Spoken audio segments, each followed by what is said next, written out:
It is Friday afternoon, day 2 of the 151st Open Championship, and you're having a look at the back nine, that left-hand side. My goodness, there's some wind coming off the D estuary, and it's so busy out there. I had to walk out to the 13th hole, the par 3 Alps.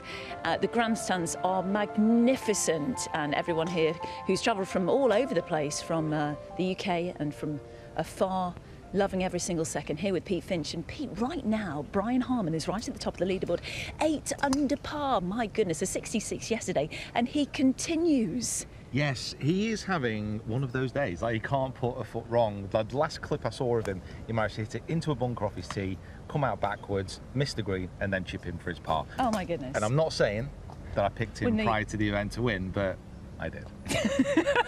just say. Slightly a little bit smug there, I feel. But I did enjoy that close-up. I did enjoy that close-up. He finished tied 6th actually in 2022, and in his last 3 starts, 3 top 10s in his last 3 starts. I was just listening to a little bit of the commentary, and they were saying he literally is doing nothing wrong. Tell us about his game. Yeah, so he's a very steady golfer, and we've kind of seen, like, with the leaderboard, there's not actually that many power hitters climbing up. It's the players who you would expect to have control over their irons, control over their drives. Key into that as well, the fact that he is an incredible putter. So if you put those things together, and he does have a good week on the greens, I think he was the best in the field yesterday putting. Yes. That's going to come through and show. Yeah. Great, a really great start for him after that 5 under par run yesterday. Rory McIlroy's made a very solid start, 2 under at the moment through 8 holes, so a couple of birdies on the 1st and the 5th hole as well. Level par round yesterday, so he'll be pretty smug walking down the 9th. I've got smug in my head after the close-up of your face. A lot of smug people walking around today. I think that's probably the wrong word for him right now. I think for Rory, it's about building into the tournaments. That par pot on the 18th last night was, I think, a huge momentum builder, and he's gone out there playing some pretty decent golf, you know, a couple under. If he picks up a couple more on the back 9, he's actually going to be in a really good position going into Saturday, which is historically a pretty good day for him. So moving day, shift up the leaderboard, put himself in with a chance, because we already know around this back 9 anything can happen. Absolutely. Let's have a look at the scores and confirm Brian Harman 8 under at the top. How many does he lead by? 5 shots. Tommy Fleetwood is yet to go out, as is Christian Lamprecht, who is on the range right now. He's off at 12.53. We'll look at the groups in just a moment.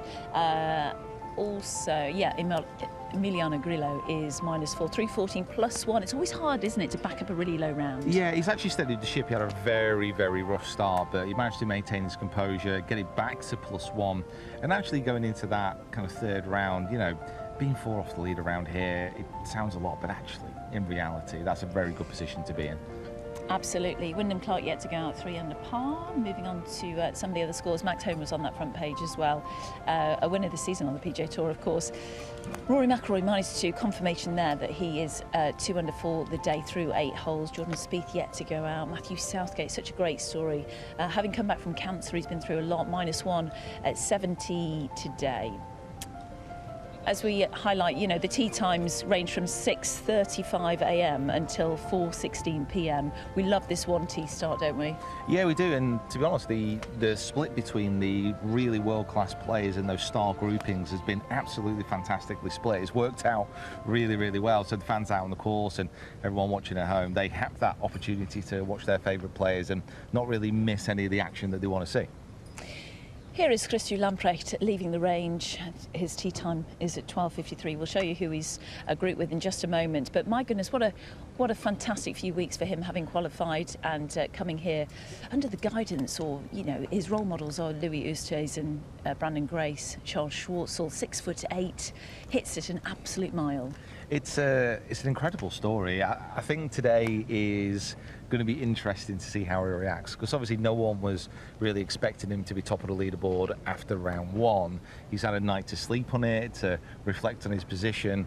I mean, he is the amateur champion. He won around a very good links course at Hillside, just up the road, only realistically a few weeks ago. So he's in form on links courses. But realistically for him, the pressure's off. Like, there's no massive expectation on his shoulders. The expectation couldn't reach his shoulders that far up. But he can go out there, play without much fear. which is a fantastic position to be in. Yeah, I just feel suddenly I've got too many clothes on. Do you feel that? It is warming up. It is definitely heating up there. It's really, really toasty right now. You may see us in the next shot with less clothes on because it's boiling. I reckon it's gone up to about 23 degrees. So Christou is out with Louis Oosthuizen, 12:53 p.m. Let's have a look, confirmation of that tea time.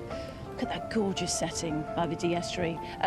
And Hooslouten, who we spoke to a couple of days ago. So -5, Louis +3, and Hoos at level par. It's a great group if Christou that, because obviously Louis is taking him under his wing a little bit. So to be playing with him, it's very, very comfortable. Moving on to Jordan Spieth. He's off at 2:04 p.m. with Matt Fitzpatrick and Jason Day. You're walking quicker than me. I'm trying to keep up with you. Sorry, stretching my legs out on the range. Yeah, I mean, Spieth had a relatively kind of solid round yesterday. I think Fitzy and Day were a little bit scrappy. I think, again, Jordan has a fantastic game for links golf, as long as he can keep it in play off the tee. Looked like he was trying to find something on the range last night after his round of golf. He always looks like he's searching for something, doesn't he? Moving on to game 43, 2:37 p.m. Patrick Cantlay, Brooks Koepka and Hideki Matsuyama. Thoughts on Brooks in his first round? Yeah, good. I'd expect someone out of this 3-ball to actually move a little bit higher up the leaderboard. Like 1 under, it's a good score yesterday. I think conditions this afternoon, if the sun does stay out, will be favourable. Yeah, Brooks. I fancy Brooks. I fancy Brooks to make a bit of a charge.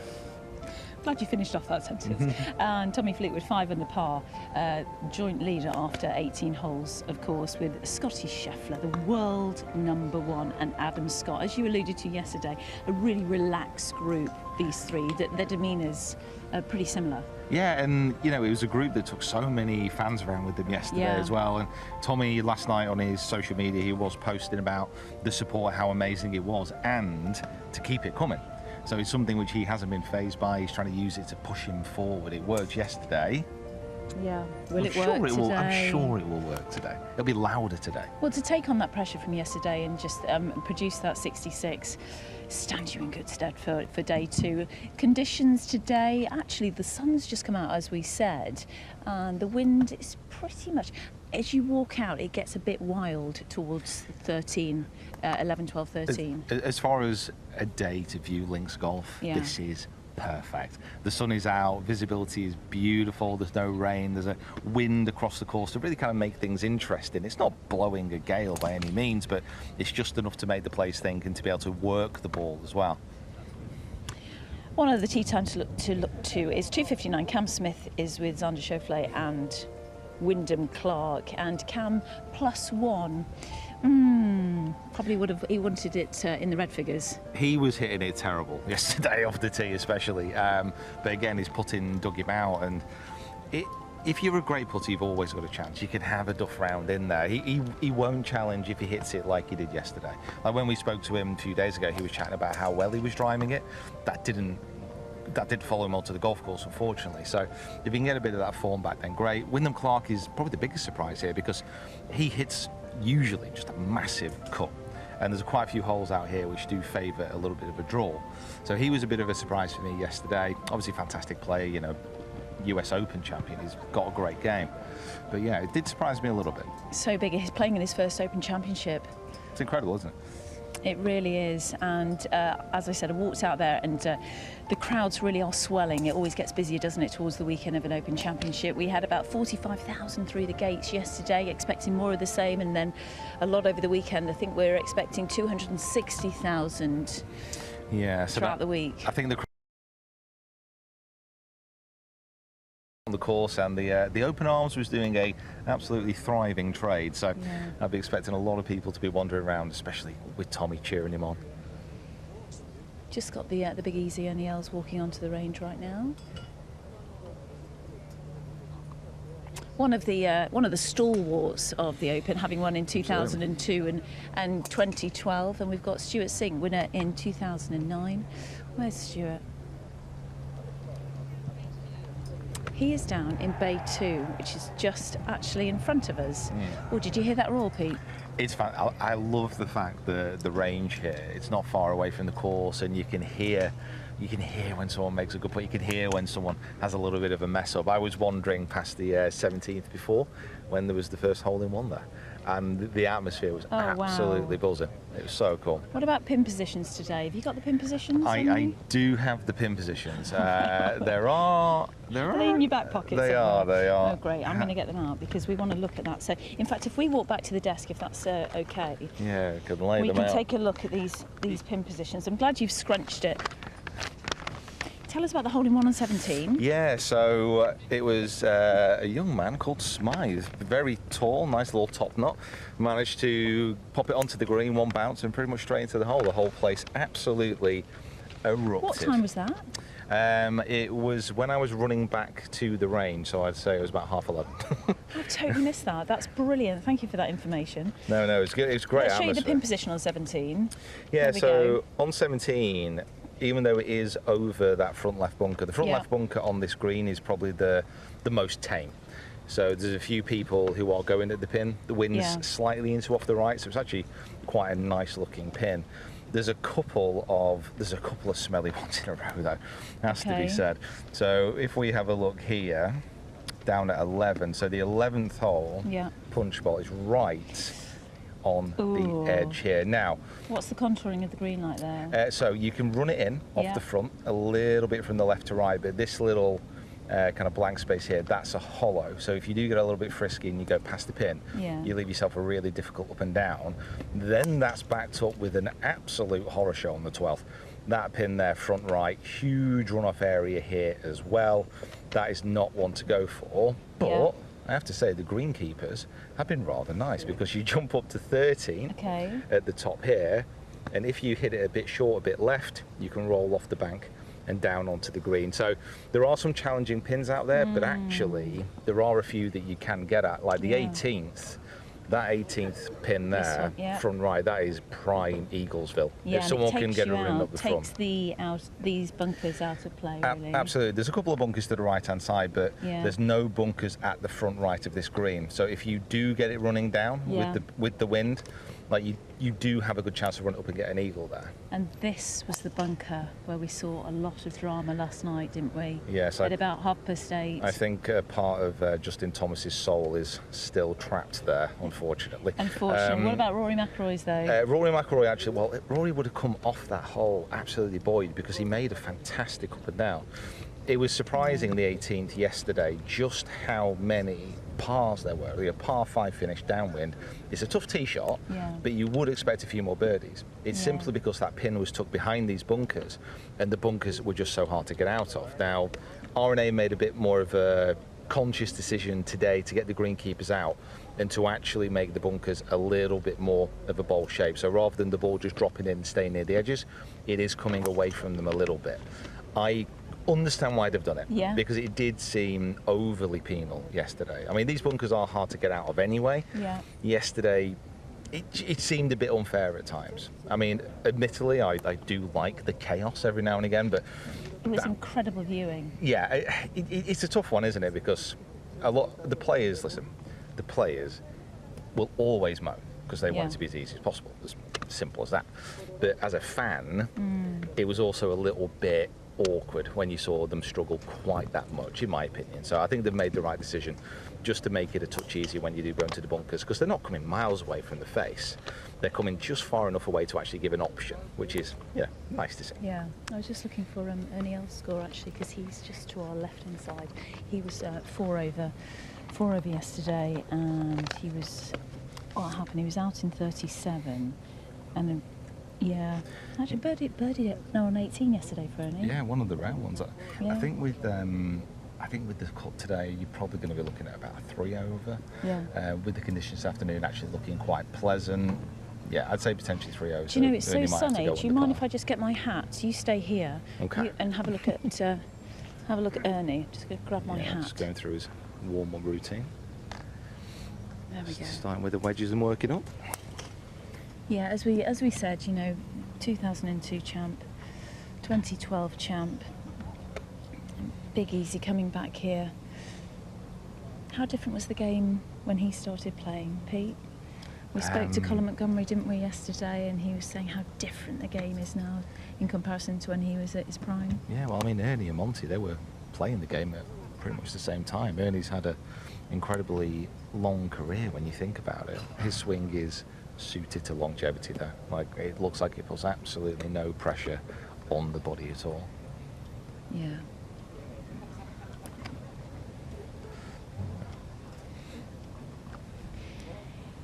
It's good to see their demeanours, isn't it, and see what kind of moods people are in. You can tell by their body language, can't you? Yeah. A real mixture of, obviously a real mixture of personalities, but also a real mixture of moods coming onto this range. Yeah, and there's quite a few players here that we've kind of become familiar with over the last few days because they've been here a lot. I mean, Sam Burns, I think, might have hit about 6,000 balls this week, and he's here still grinding, still trying to find something. Didn't have an amazing round yesterday for the quality of the player that he is. Jordan Smith, seen a lot of him as well. He's still working with the training aids. Henrik Stenson, seen quite a lot of him as well. So there are a lot of players who, yes, they're going through their warm-up routines, but they're also still just not quite where they want their games to be. Harris English, another. Considering how amazingly well he swings it, he's been here a lot. Yeah, maybe that's why he does swing it well, though. maybe that's message the secret. to everyone to you know what? to get to the practice range. Take it all back. Everyone come here, hit 1,000 balls. We have got some really tasty tee times though, haven't we? And yeah, Brooks Koepka, I've got my eye on him. 2:37 p.m. 1 under par. It's a good position to be in, 4 off the lead. Yeah, you're in the red figures. How much of a difference does it make when you're in the red figures? Yeah, I mean, there was a couple of errors yesterday, but it was quite an easy 1 under. Yeah. You know, Brooks, when he is in form, he can make 5 under look so simple. And he is an amazing iron and wedge player. So I think he's the one out of most of the people this afternoon who I'd expect to make a jump. Anything under par for Tommy, I think is good, because that will keep progressing him forward. Good. I mean, any under par score around this course is good. I mean, Brian Harman is having an absolute tear today, but we shouldn't forget that it's also possible to go out and shoot 76 tomorrow for him. It is for any of these guys. So yes, it's important to try and keep pace, but we have a long way to go. You know, we are only 18 holes in, so for Tommy Fleetwood, anything under par, if he can get anything around 8 under par today, finishing total, that's fantastic. You know, that's where we want to be. We mentioned Brooks Koepka, his wedge play and his iron play. What have you seen? Have you noticed a difference this year? No, I mean, he's always been one of these players. I remember seeing him for the first time at Carnoustie, and he'd just come. Well, I'd seen him a few times, but I was walking down the range at Carnoustie. People were kind of clipping some shots away, and I thought, oh, you know, that's good. That's a nice swing. Yeah. Got to Brooks, and he was hitting this 3-iron that he's got in his bag that's kind of knocked down to a 2-iron loft, and he was just hitting the ball in a way where physically I just didn't understand how it was working, because it was so low, it was so piercing, it was so powerful, and it just like struck me. He was one of the players where actually you stop and stand and watch, and he's different than everyone else. Yeah. Like, all these golfers are amazing players, but you get a Rory, he's different. He just strikes it different. Brooks just hits it different. DJ just hits it different. Nice to see Brendan Lawler having a little chat with Ernie Els there. Can we get? You can see Brendan. There we go. Yeah. Who won the G4D Championship? The D4D Open, wasn't it? Well, that's 2 major champions. Two major champions doing so much for disability golf, and Brendan obviously is a commentator as well, working here for Sky this week, and really pushing the boundaries in terms of getting the disability opens going and competition. Wonder if he had a late night again. I would imagine he did have a late night. No, he was good. Well, did you just say morning to us at 1 o'clock? Actually, it's 1 o'clock. Well, there we go. That says it all, doesn't it, really? Yeah, great stuff. You never know who you're going to meet on this range. It's great. That's why we're here to speak to those from the golfing world, sporting world. Okay, we're going to get to a short break as I watch the Big Easy swing so easy. We'll see you in a couple of minutes' time.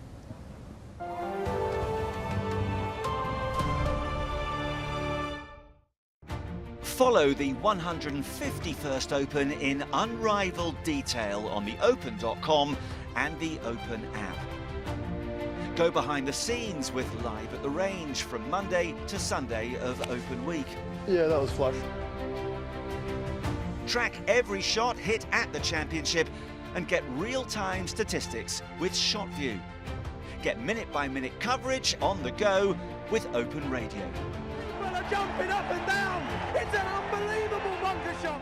Follow featured groups throughout each day of the championship and soak up all the action on the incredible 17th hole with the Par 3 channel. All streamed live on the Open.com and the Open app. Get closer to the Open wherever you are.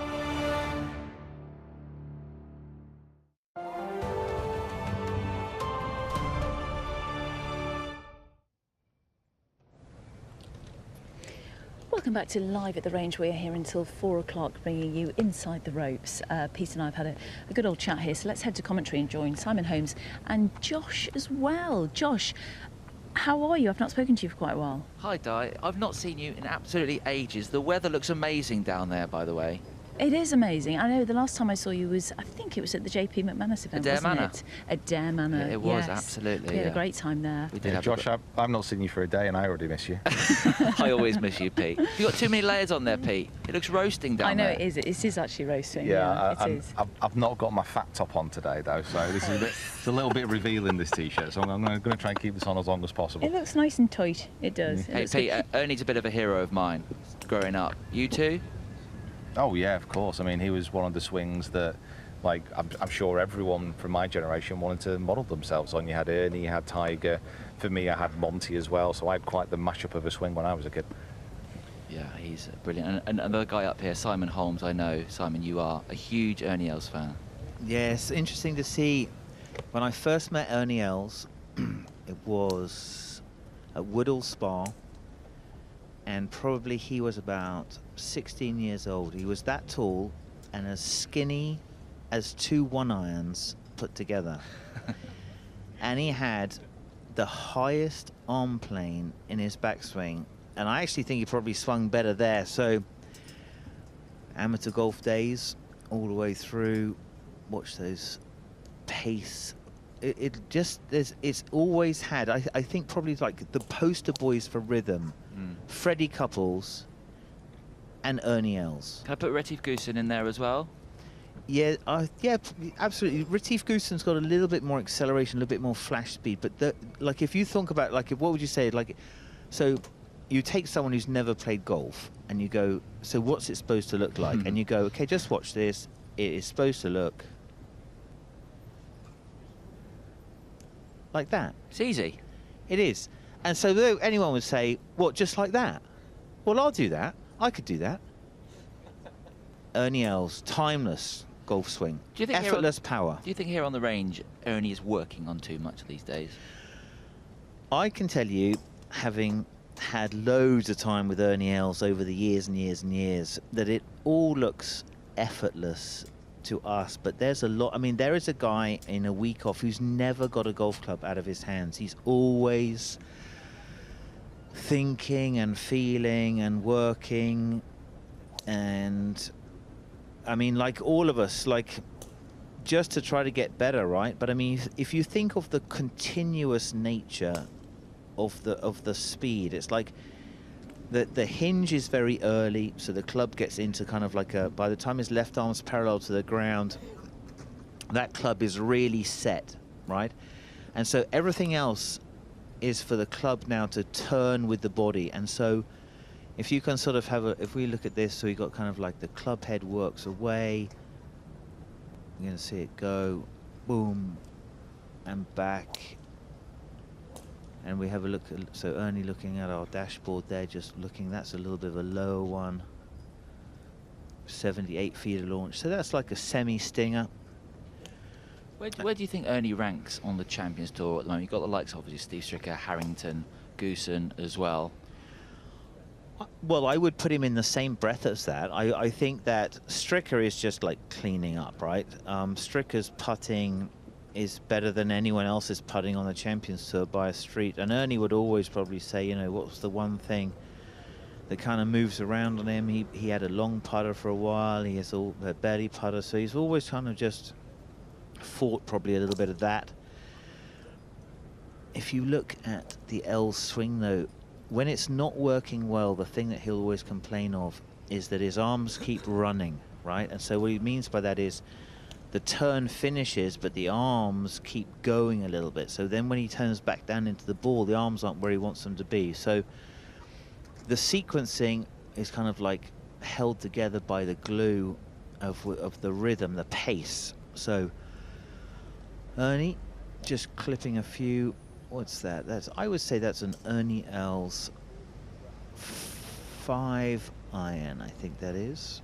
So left hand on, right hand on, soft knees, little bend from the hips, and then just watch this. So it's like hinge and turn and fire. And it's like metronomic, isn't it? The movement's so continuous, you just get absorbed by how effortless that looks. I always just smile watching Ernie Els's swing because it is that effortless. I play golf to a bad standard, but that is just, I just always amazed watching him. I could watch him on the range for hours. Yeah, I have done that. I mean, I really have. So it is, you know, see all the different views. Just interesting to see, just clipping away off the links turf. Boom. What can amateurs learn from Ernie's swing as well, Simon? Well, I would say, like, you know, most amateurs, like me, I stand there and Ernie Els is just, he's got to dance with the club, right? Well, ours is like a wrestling match as we try to get the club face back onto the ball in the right order, right? So and he seems to have time and we seem to have none. So I would just say, like, maybe don't go faster than you can swing in balance. You know, could you actually swing and complete the backswing? And could you actually swing and hit through the ball and complete the finish? So probably this is something that, you know, if you look at John Rahm and you go, okay, wow, that was all about the hit. This is like a long swing of the weight of the club head. Arms are soft, see the fold in that right arm, there's no rigidity, so it's like an opposite of a Tommy Fleetwood, which is a much harder looking arms. It's like you could tell where Tommy Fleetwood Rahm punched the ball. Is this a rhythm and a style of swing that we're seeing less of these days with the modern golf? Yeah, 100%. So like this is, you know, there's a lot of longevity in this type of a swing. So if you look at the finish, all of the weight's kind of just posted through that left heel. The foot's stable. It's hit a lot of golf balls, that body, and it hasn't had really any big injuries. So I can't think of a big injury that Ernie's had. And he's never really changed his swing, you know. It's always, it was, honestly, I can tell you, I don't know if there are swings around, but when Ernie Els first came from South Africa with a group of guys, who was he with? Benny Fouché, Manny Zerman. There were a couple of them, a 4-man team, and they came over. Ernie Els' swing was amazing. That arm plane has flattened a little bit to kind of match up to the shoulder plane. It's safe to say that Ernie is a huge crowd favourite at any Open Championship as well. He's a golfing global ambassador for the game, isn't he? He's an icon, you know. He's won an Open, he's been a champion golfer, he's won a US Open. You know, you would have thought Masters. How did that guy never win the Masters? Like, what's happened there? You know, that's the problem. I can tell you what happened there was a little chap called Tiger Woods. I mean, every time Ernie Els looked over his shoulders, Tiger Woods is there. You know, so imagine, you know, you've got to say, what have I got to do to win this? Oh, God, I've got to beat him. And, I mean, Tiger had him, Duval, VJ. He just had him mentally, physically, technically, emotionally, you know, amazing. It really hasn't changed, that swing. In all the years I've watched him, that's not changed. No, I think that's right. It's like if we put together like a 10 swings over the 30 years that he's been on our screens, they would all, and you copied them over, they'd all look the same. The magic of the Ernie Els rhythm. Helps to be about 6'6" and strong as an ox, but here we go. So nice and soft in the hands, and load and release. And look how forward his right shoulder is all the way through to us. Clears through the ball. There's a talent. Technical, amazingly good talent. There was actually on Instagram a couple of days ago, someone had put together all his swings from really? the last 20 years. Yeah, I'd love to see that. It's incredible. And literally, it's not changed. It's No. exactly the same. I wouldn't be surprised. You have to find that and send that to me. I'd love to have that. Ricky Roberts, the faithful caddy of Ernie Els. Just putting a bit of sunscreen on. That is a crucial message for everybody. Cover up your exposed areas. Want to try to keep your skin safe. So I've actually, everyone, just found the video on Instagram. I'm showing Simon now.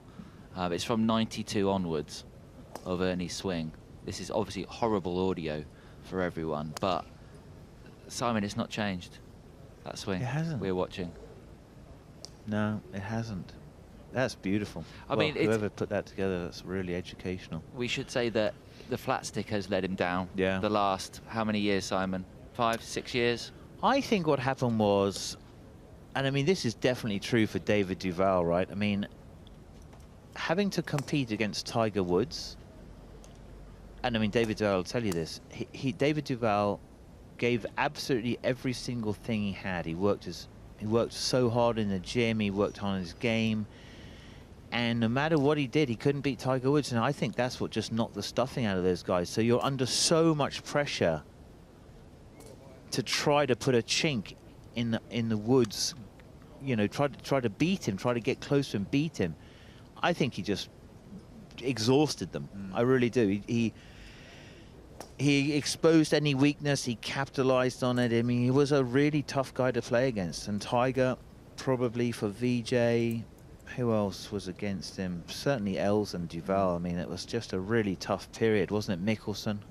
We should say David, obviously a past Open champion. Yeah. He's playing an event with his son, I believe, this week instead of coming here. Yeah. But to describe to youngsters just how good David Duval was, by the way. 59 as well, David Duval shot, an Open champion, Yeah. multiple PGA Tour Yeah, winner yeah. as well. An incredible golfer, just at the wrong time period. Yeah, yeah, it was. It's like, you know, you're the second fastest man. You've got the second fastest car. You've got the second. You know, everything's the second. You just sit in that position. And if you're one of those guys who goes, you know what, I never really did this to finish second, and I can't do it. And you come to the realization, I cannot beat that guy, right? That's what Duval goes. He goes, it's impossible.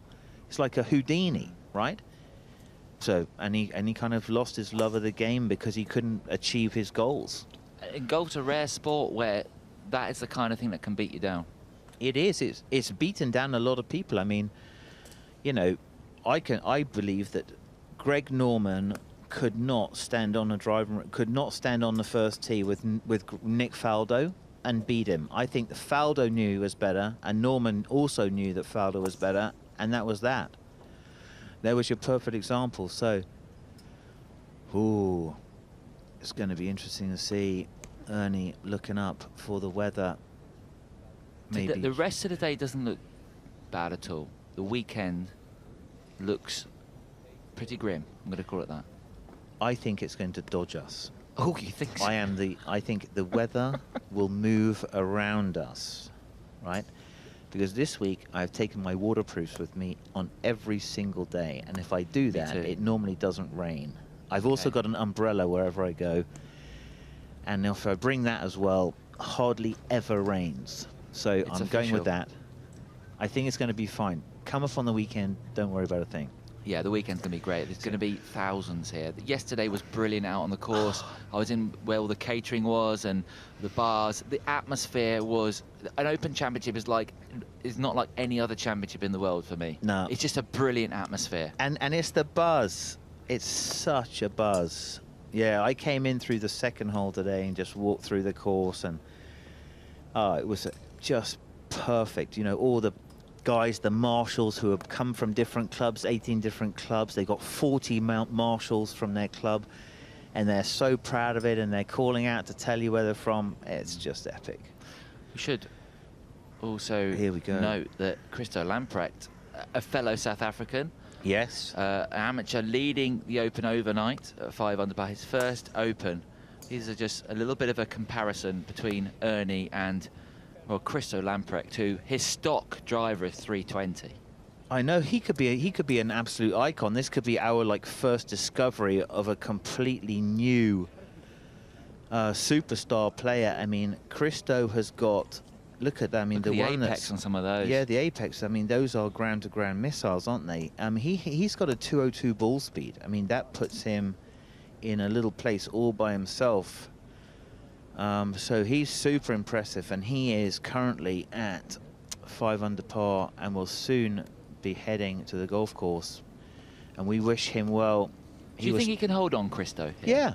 Yeah, I do. I say hold on. Sorry, Brian Harman is now obviously 3 under Yeah, par. but I do. I don't think these young guys. He's been in a university in America. I don't think they don't hesitate to go for the thing. So they're trained in the US colleges to go for the top of the podium, right? So it's not as though take 5 years and get to third on the podium, take another 5 years, get to second on the podium, and then finally, when you're 37, you'll be first. It's like, go and win today.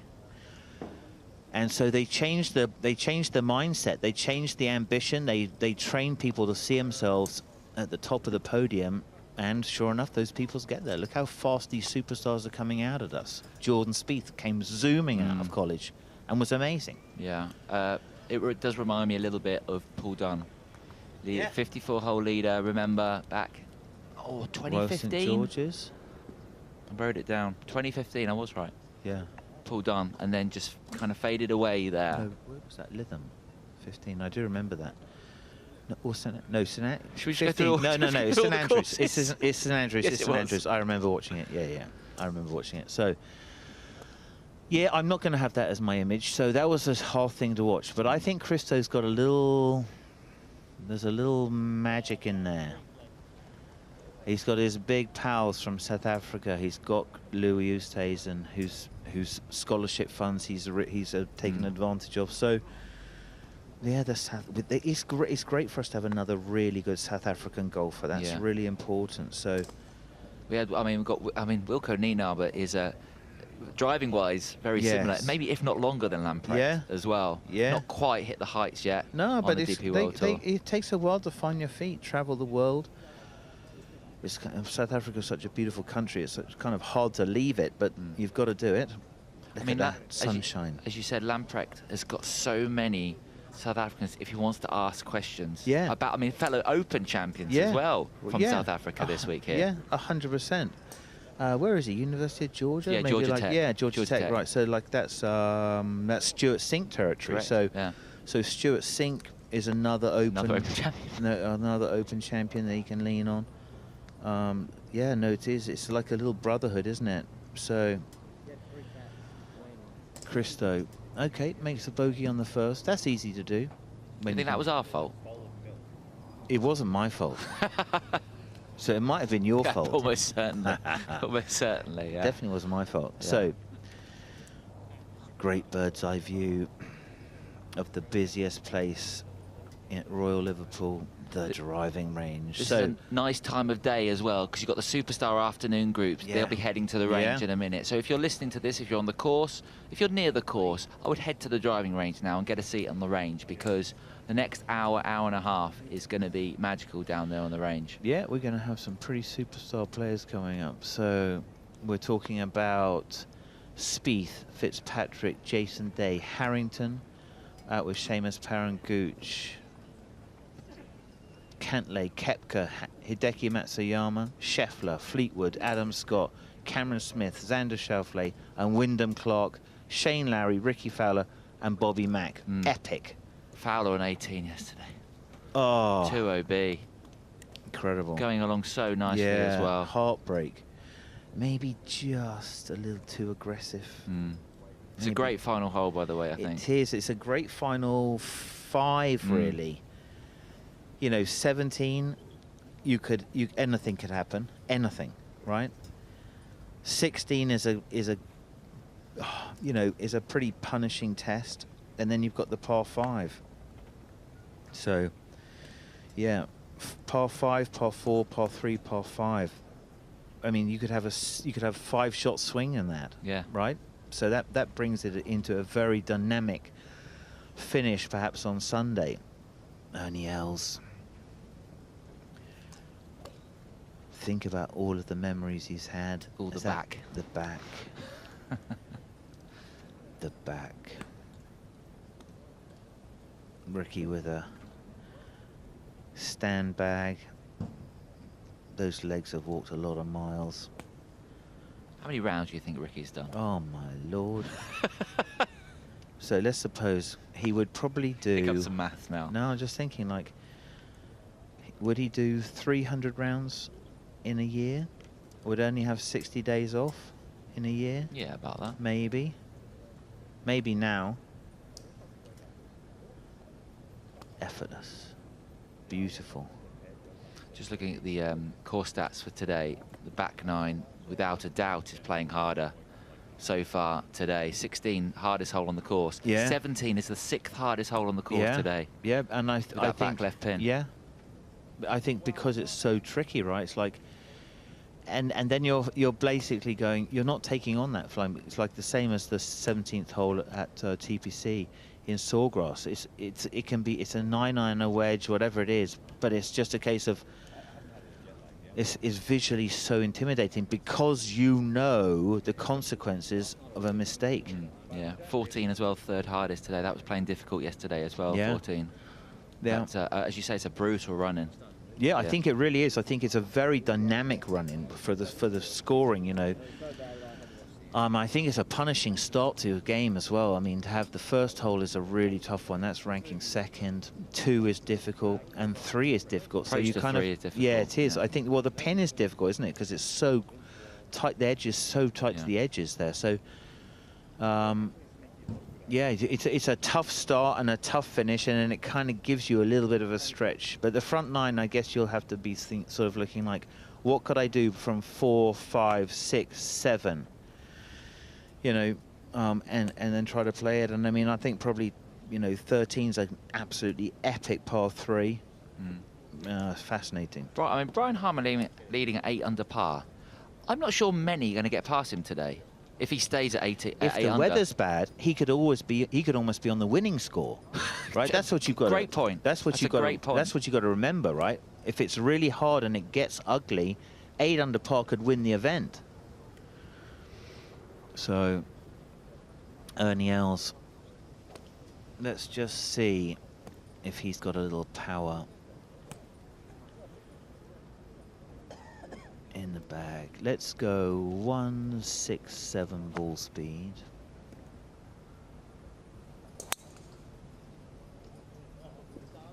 .170. Very good. Very good. Beautiful from Ernie Els. Also down on the range, equally beautiful, Diana Stewart. I've paid you to say that. Thank you, Simon. Thank you. Joined by Pete and gorgeous George as well. We've had so many emails about you, George. So many emails? No, I'm joking. We haven't had any. Who's still emailing these days? So we have written letters sent in. There's a dove that carries letters across, brings them to us here at Royal Liverpool. I was actually just, I had a slightly awkward moment trying to put something in the bin, and Jordan Spieth was trying to put something in the bin at the same time Did as he your came hands onto the touch? ring. Did you hear what he said? That was very good. Did we have a rubbish conversation? No, it was, oh, who's going to lift the lid? Anyway, he's on the range now, and Jordan tees off at 2:04 with Matt Fitzpatrick and Jason Day. George, you've come from the other side of the road. What's it like over there? Oh, it's great over there. It's humming. The atmosphere's great. Yeah. Have you guys seen any of the golf course or what? Had a little wander, yeah. They won't let us in. 17. Nice. Yeah, You're just seeing divots flying through the air all day. Totally. No, I did wander over to the 13th hole to the Alps and heard a few cheers from 17. I was just listening to our fab commentator Simon Holmes saying that the 17th hole is the 6th hardest hole today. I can't remember which is the hardest hole today. I'm sure he can feed it into my ear in just a second. It would be the 10th. That seems to be the hardest visually for me. I'm going to say 507. 10th or 3rd. Yeah.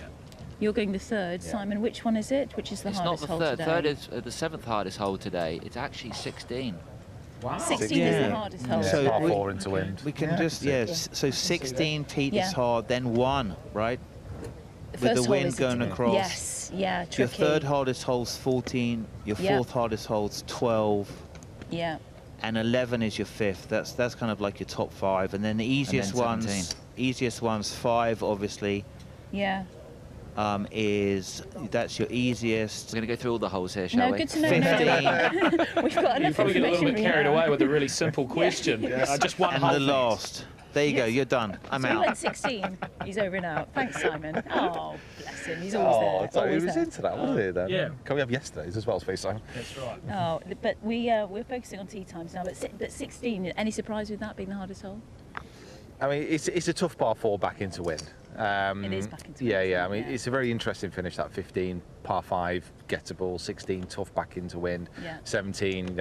We know how hard that can be, Yeah. and then 18 is it can be very rewarding and it can be very destructive. I know. I can't get Ryan Fox out of my head, and losing a ball on 18 yesterday. That's really tough going, is it, with that quadruple bogey? But let's speak about Tommy Fleetwood. Let's not Yeah, speak okay. about Kiwis and our performances yesterday. Well, Tough one that's for why I was Foxy. trying to- Yeah. No, Have you got any inside scoop on that? no, I decided to avoid Ryan at all costs as he was leaving the course yesterday. I've Toughy. seen him angry, and Very I don't want wise. to be around that. But I was around Tommy Fleetwood, who was fantastic.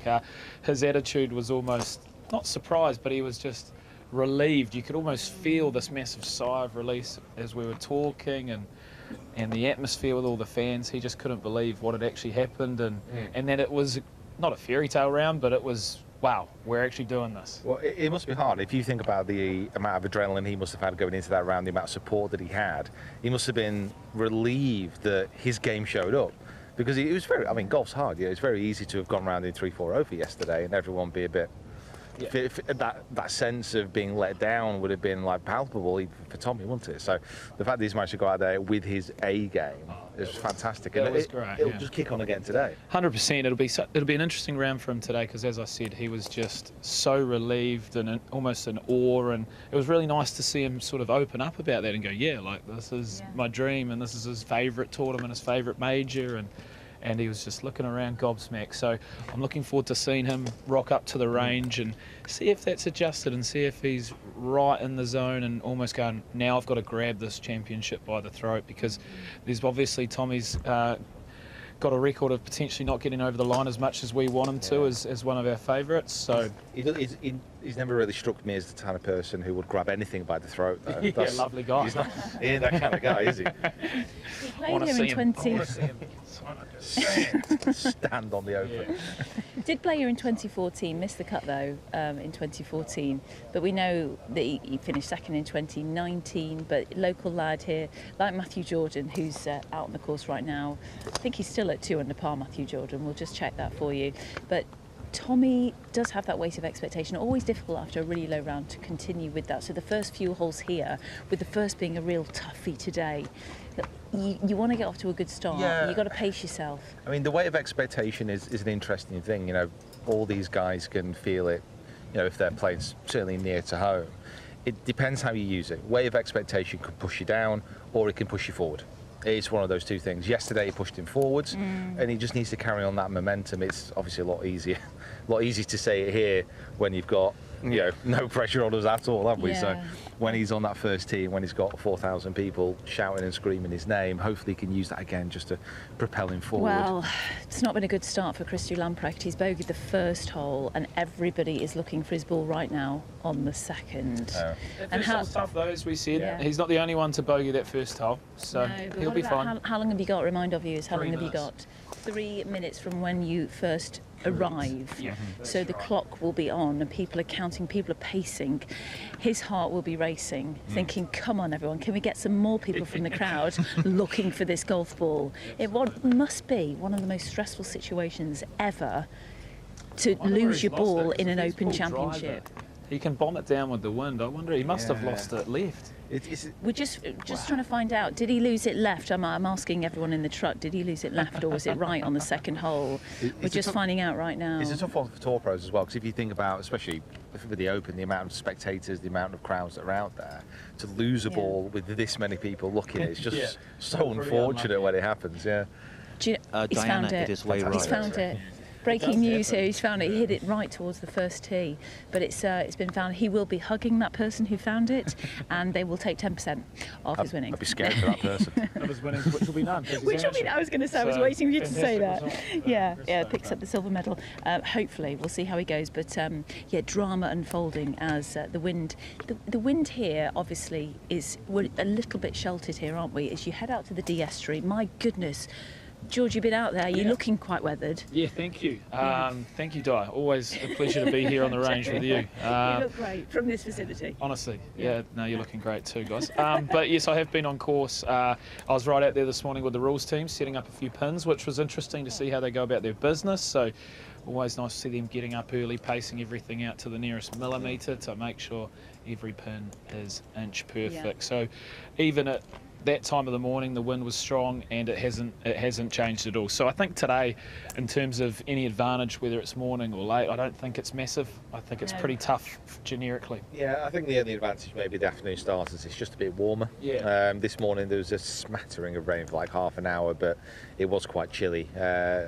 Emiliano Grillo was here this morning practicing. He had a snood on, a woolly hat, 3 layers. And the guys are down to t-shirts now, so it will be a slight advantage, but like you said, actual wind-wise, yeah, not so much. I've just taken my thermals off actually, and we're hearing that Rory McIlroy, he has just bogeyed the 11th hole, the punch bowl, so he's gone back to 1 under par. He lost his tee shot out to the right with his 2-iron there, which is probably an area we shouldn't be seeing with the wind sort of. Yeah, it was. Back towards the 10th fairway, because those 2 holes go back on And themselves, don't they? And it was that case where we were chatting about the pin position there. Yeah. So he was on the front of the green, he got the runoff area behind, like he went into the runoff area behind Right. and couldn't get up and down. So Yeah. when you go chasing some of these pins, it can become difficult. Like most of the players you'll see, if they've got control over the ball flight on shots, they will err on the side of caution. And Yeah. if they're going to miss, they'll make sure they miss in the right places. Yeah, some other tasty tea times for you, George. One being Scotty Scheffler with Tommy Fleetwood and Adam Scott. Great group. And Scheffler was the world number 1, 70 yesterday, so 1 under. Yeah, look, it's amazing how much we haven't talked about the world number 1. There's so much attention on Rory and obviously Tommy being the local, but for me, Scotty Scheffler is such a hot tip of the week. Like, I thought he played relatively poorly in Scotland, but still finished top 5. You know, it's that easy for him. I mean, how many top 10s has he had in the last 18 events? I think it's something ridiculous. He might- 85% Yeah, of events. he might as well just start in the top 10 Yeah. on it's Sunday. Like, 13. there's no point in turning up. Like he's without doubt for me like the most underrated number 1 in the world for decades because he's so good. And always the thing with Scotty is this year from tee to green, he's the best player in the world by a long way. He ranks number 1 in every single stat, and then when you look at his putting, it is almost at the bottom. Wow. There is such a weird divide. Like he might as well put his putter away, take his hybrid or long iron onto the green. They might as well put with that. He may have more success. It was the same story yesterday. It's such a weird thing to see, but if he gets that right, I mean, if he had that right this year, he would have literally won 13, 14 times. Yeah. He's been this good off tee to green. So. He could possibly, if you put 2 golfers together, get Cam Smith's putting, chuck it in there. Yeah, well, there's Because that saved Cam yesterday, didn't it? Yeah, 'Cause, absolutely. Pete you're was saying putting in about... there, by the way, that he's talking about the world number 1's putting, you know. No one wants my putting. Honestly, it might not be a bad shout. Well, in terms of Cam Smith, though, didn't hit it well yesterday, George. No, Cam had a little bit of a tough day, but he's a champion golfer of the year. Yeah. He'll be fine. He knows how to go low. He's got it in By him. his standards. You though. look back to the final round of 64, he's the type of guy that he only needs 1 good day and he's right back in it. So Yeah.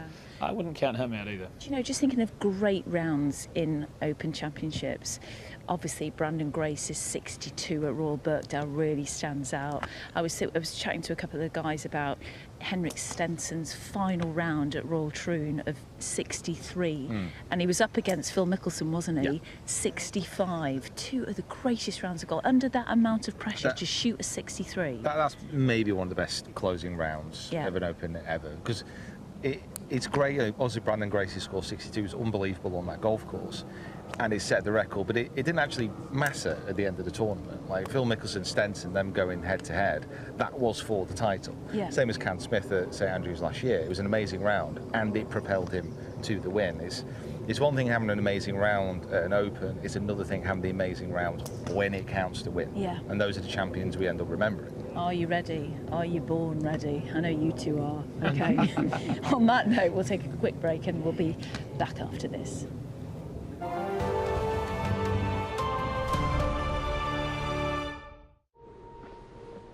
We're told that the weather forecast for today is kind early on, with the possibility of some wet weather later. I think Mother Nature kicks it up another notch. Quite extraordinary. What a moment.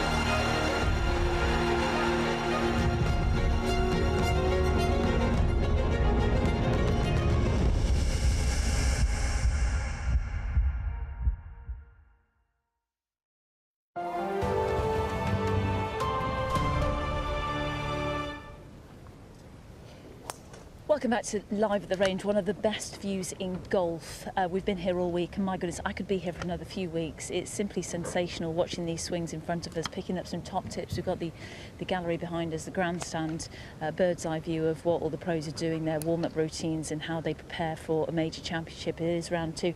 Feel free, chaps, to follow. They're choosing a bay. They're choosing a bay. George, we have to your right-hand side, we have got Jordan Spieth, and we're going to talk about his tee time with Matt Fitzpatrick and Jason Day. That's at 2:04 p.m, which is in about 35 minutes' time. Yeah, an exciting group. Awesome to see Jason Day back in the mix and in feature groups again. I've really missed the Australian, such a lovely guy, and obviously Matt Fitzpatrick too. Didn't quite do what he wanted to yesterday, but I actually just saw another Fitzpatrick not far away. He played really well, played really well this morning, 1 under round, and that might be able to get him into the cut line as well. So that's great. Should we take a walk down there? But yeah, Jason Day and Matt Fitzpatrick on either side of you. It's a good feature group, no doubt about it. George, we're going to walk this way, I think. And I'm going to go this way. Okay. Tell us who you're with. I've got Padraig Harrington down here alongside Jordan Spieth. Well, Padraig, we spoke to Pete Cowan, who's been working with him for, what, 12 years now? Yeah. And Padraig, you know, he's hungry. He's always wanting to win an Open Championship. He's wanting to pick up his 3rd, playing really, really fantastic seniors golf, and just looks... He fits in well here, doesn't he, Padraig? He does. I mean, he didn't have the best round yesterday, but I think we can allow him a little bit of slack. You know, a double Open champion, obviously trying to still compete with the very best players in the world, despite being literally twice the age of a lot of them. You know, we'll give him a bad round or two. I'm just trying to find his score on the leaderboard right now, which I will do in just a second. But George, who's there? So it's Padraig, and you've got Jordan Spieth there. Yeah, it's nice to watch Jordan Spieth up close and personal. He's had an interesting year of golf, hasn't he? Hard to read where he's at, but he always seems to find it here at the Open. He played really well at Carnoustie, had the 3rd round lead entering the final round back in 2018. Before letting that one slip with Francesco Molinari coming through. That was obviously only a year after winning at Birkdale. So it's interesting with Jordan. He also has an interesting round. He also has interesting holes. It must be absolutely exhausting to be Jordan Spieth at times. Yeah, that's right. We've actually, a good friend of mine, we've got a little mini wager on next person to win a major out of Jordan Spieth and Rory McIlroy, and it's been a while. We haven't been able to pay out for a bit. That must have accumulated a bit of compound interest by now, George. Maybe that's why I'm looking so weathered, Di. You look great from a distance, George. Some of the results for Jordan of late. Yeah, Scottish Open, missed the cut at the Scottish Open and at the US Open. Tied 5th at Memorial. Missed cut at the Charles Schwab Challenge. USPGA tied 29th. There was a 2nd place finish though at the RBC Heritage. Yeah. And tied fourth, of course, at the Masters. Yeah, it says it all, doesn't it? Like that is such an up and round year. It's That's pretty much a miscut or a top 10 there, if you take out that 29. So it's interesting with Jordan, isn't it? Because his full swing and his long game is never quite matched up at times to his putting, but when he was at his peak, his putting was, it was almost uncharted territory. Like it might never be repeated again. So if he can get his long game together a little bit better, especially off the tee, that's where he struggles the most with. He's always going to be in contention because of his ability with his wedges and his putter. He's really struggling over the ball here. He's just taking his time. He's pulled out a couple of times just on the range. You can see his alignment's not quite right. He's working on a lot of stuff here. Yeah, what can I notice the other day when he was certainly in the practice days, it did seem like he was stepping off. He was checking his alignment. He was a little bit unsure about his aim, and it's a very uncomfortable position to be in when you're over the ball and you're not fully committed to your line. You know, golf is a target-orientated sport, and if you're not quite sure you're aiming at the target, it can become a little bit tricky. Yeah, and that last shot took about a minute, maybe even more, to play, which is very abnormal on the practice range. And then I've noticed he's missed left 2 or 3 times in the last 4 balls. So a lot of hard work going into Jordan Spieth here. Well, we're just down at the other end of the range, and Jason Day's behind us. One of there he is. Can you see him in our shot? Just if I move the wrong way. There we go. I was trying to figure out which way to move. The world number 27, and great to see him victorious again on the PGA Tour. AT&T Byron Nelson, first place there. Yeah, he's been trending in the right direction for the last year or so. He's made some big changes to his swing, so he's always had a relatively bad back. He's come through the other side of that, but he's changed a lot of how his lower half moves in the backswing to take a lot of pressure off the lower back and his spine. So it's great to see him come back. He's one of the best putters in the world as well. He's one of my favourite players to watch around the greens because his short game, he just has all the shots. And he's also a very popular character. You know, people love to see him play. The aggressive nature with his driver and his irons, and then his short game. He's a major champion. He comes from a golf mad part of the world. Yeah. So it's a fantastic thing to see him back. It's hard, isn't it, when you're struggling with an injury and coming back from an injury. Often very tentative to do a full swing with that. It's such a full-on impact, isn't it? The way he moves as well.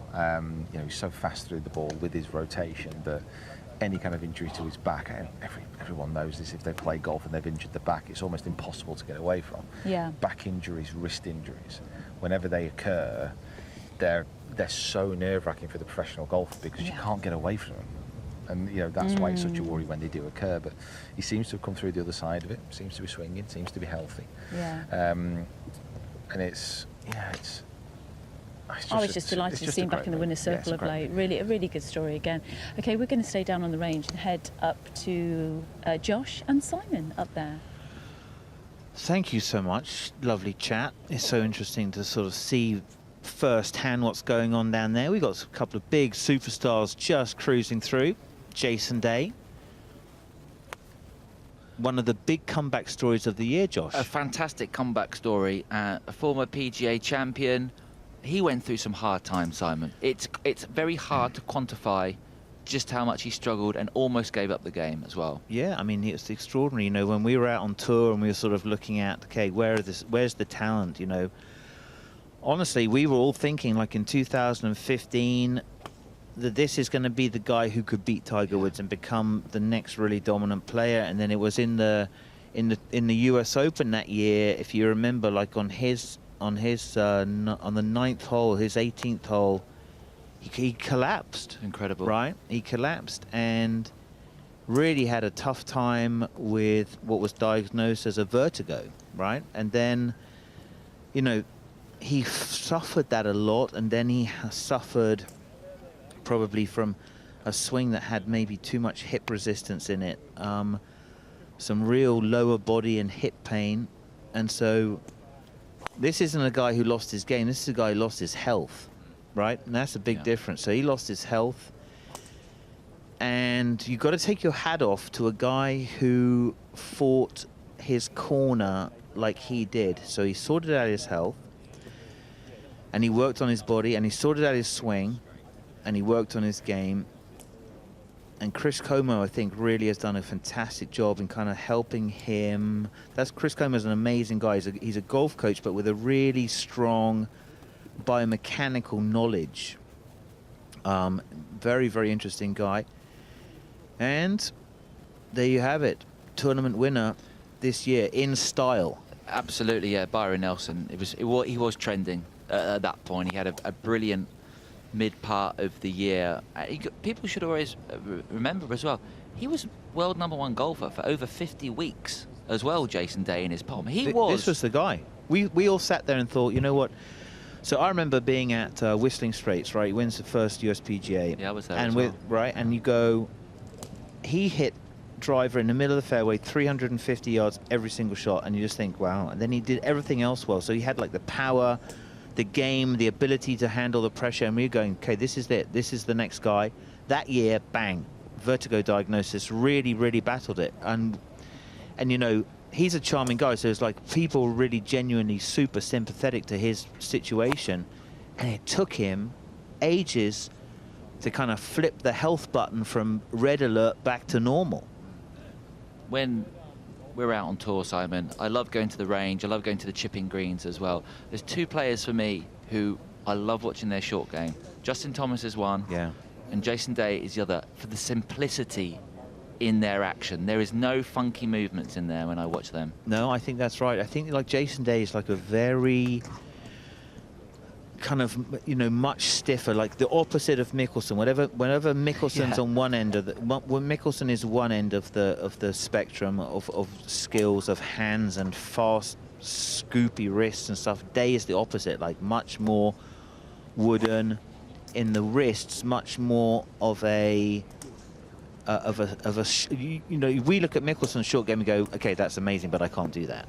Right, and then you look at Jason Day and you go, oh, now wait, hang on a second, I could copy that. So if you're struggling with your chipping, see if you can find some chip shots from Jason Day as he finishes off his driver session and aiming stick. And we've got Jordan Spieth just hitting a couple of flat, strong irons through the wind, 70 feet apex. That's the drill shot. 240 with your 3-iron, 2-iron. It's nice, isn't it? That's a good shot to have around here at Royal Liverpool. Yeah, and look at Jason Day. That's a sign his health is back. 176 ball speed. 287 carry was that. So, Spieth. He's so fidgety, isn't he? It's quite... Yeah, the head's at a funny angle, and the hands are going, and the thumbs tap dancing, and you think... Still plenty of power in there. I mean, we saw Ernie later, and we're not meant to have any bias, but for me, who I'm never going to be a professional golfer, I'm a fan. Jordan Spieth is a bit of a hero of mine. It's very hard to describe why he's so good and so watchable. You know, we know Tiger is the needle. Yeah. For me, Jordan Spieth, there's not many in the world. Jordan Spieth is that as well. That's a very good point. I think that, because you can sort of relate to him, because maybe the best part of his game is in his head, right? It's not his swing. Look at his left foot releasing over, his hands are tap dancing away, and you think, well, but if you go and stand there and if you watch his game and then you see his performances, you go, wow, that looked like he was going to shoot 75. He shot 65. So, and then he went for a period where he putted so much better than anyone else in the world. He was holding 20 footers for fun. Yeah, smiley face, Jason Day. How nice is that? Welcome back to the big time, Jason Day. Jordan Spieth's record at the Open is absurd as well. It's just, I don't think, there's only one outside the top 30. But because there's 20 different ways to play every single shot, you know, and Jordan Spieth reacts very positively to that, like being told exactly, okay, here it's 176, boom, it's this. In links, when you're playing on the ground, there's so many different ways he can work it in. He's a magician. He's like a Houdini. And when the magic wand, the putter, is working, he came here to win this tournament, I'll tell you that. That's what he's imagining is going to happen at the end of the week. Absolutely. And he's in pretty good spot as well. Right now he is at 2 under par. So he's kind of trailing Brian Harman, but if you take Brian Harman out the way, he's kind of like 3 shots off the lead. So just going to see what happens. Brian Harman is on the last hole. So if he finishes with a birdie, he's on 9 under.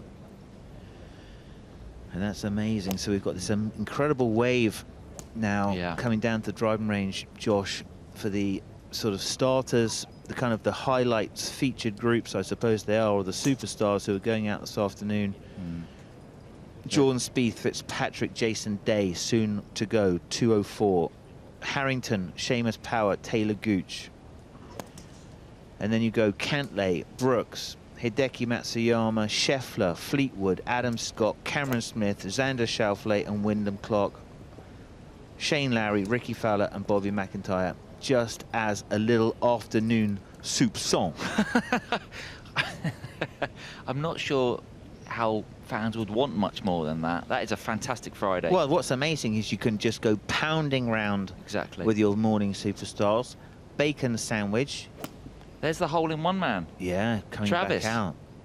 If you've not seen that, it's on socials. It's brilliant. Fans go crazy. He loves it as well. Yeah, that little amphitheatre on 17 is brilliant. Yeah, it is. Oh, it's an unbelievable spectacle now, the Open Championship, isn't it? The driving range has been brought to life by the technology that we've got down there, and with Di and her guests. Amazing to sort of have that kind of like viewpoint into something that was hidden, totally hidden. Going back to Jordan Spieth, do you think that's one of the all-time great back nines at Birkdale in 2015? I think the mental fortitude to go through 2017. And not panic. He didn't panic. He had John Paramore with him. I think that helped. Lovely John Paramore, and we all sadly really miss him.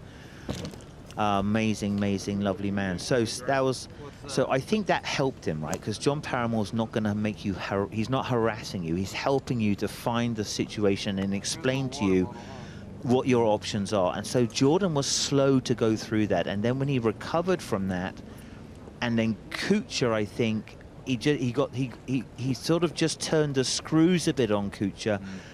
And for me, that was his ultimate Houdini moment, wasn't it? It was total escapology of turning catastrophe, one of the worst shots you're ever going to see, into a victory. And for me, that's what he did. I think the big shock that he had, the big electric shock that stunned him, was what he did on the 12th hole at Augusta. Yeah. That was it. Molinari the same. It's just like, and it goes all the way back down there. So hole-in-ones are miracles, and at Open, they're just more unbelievable than ever. George, who have you got down there for us? Yeah, you talk about hole-in-ones and you talk about big roars here at the Open. I have found Travis Smythe from a distance here.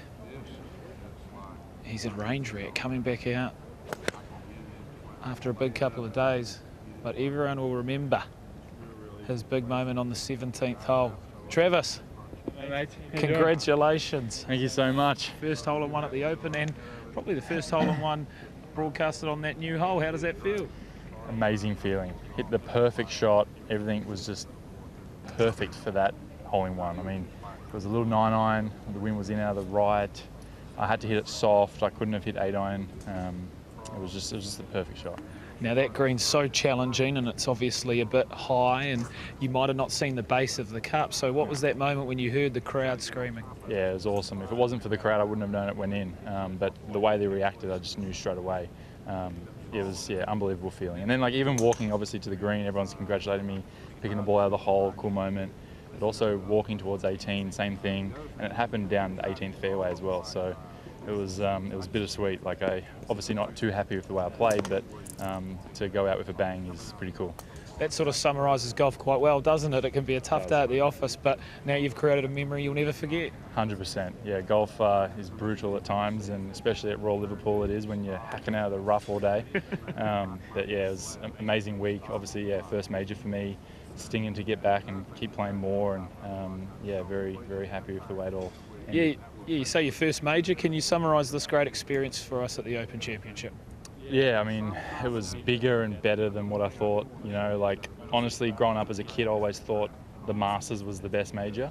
But now that I've played here and seen the atmosphere and the grandstands and the amount of people and just the whole thing is world class. It would be pretty nice to be able to play in events of this calibre week in, week out. And obviously, yeah, play the Open every single year. Yeah, well, we'd love to have you, especially if you provide highlights like that, and highlights that'll no doubt flow all the way to Australia. So I'm sure you'll have lots of people messaging in. Yeah, I opened my phone before and straight away like 50 notifications, and I'm sure it's going to keep going. Nice. Oh, well, thank you very much for your Thanks, time. mate. Congratulations Cheers. on a great moment. Thank you You've so made much. a little slice of history. Pretty cool, pretty cool. All right. First major, bang, let's go. First major, let's go hole in one, and we'll go straight to a break after this.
Always great to hear about hole in one at the Open Championship. Delighted to welcome you to our range here at Royal Liverpool at Hoy Lake for the second day of the 151st Open Championship, and joined by Zane Scotland, who played on the DP World Tour for many years. We were discussing how many years it was, Zane.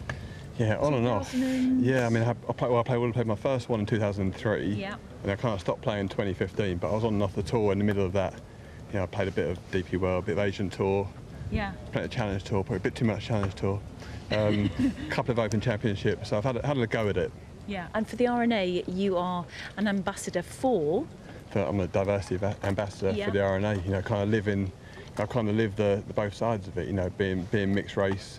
You know, I've seen the goods and the bads in golf, and then, you know, coming up through playing for the RNA as such, playing for Great Britain, against Europe, playing for a country as a youngster. Yeah. What that was like, getting to play the Open at an early stage, and then, you know, kind of coming right through that. So, you know, I feel like I'm pretty well placed to say I've kind of experienced what it's like to come from a diverse background into golf.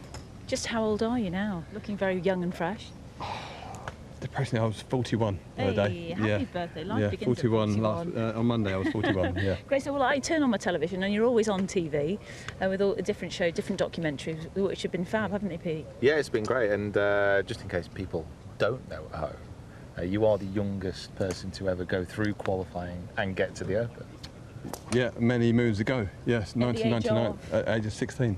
That is fantastic. Yeah. Where was that? That was at Carnoustie, as someone would say. Yeah. There's a show on Sky at the moment, the toughest Open, and I watched a bit of it yesterday because it's where Paul Lawrie won and John Van der Velde had his mishap at the last. And even now, I look back at it and it gives you shudders down your spine, how long that rough was, and it was absolutely brutal. But as a 16-year-old, you don't see that. You just walk around in a bit of a daze thinking this is what it's supposed to be like.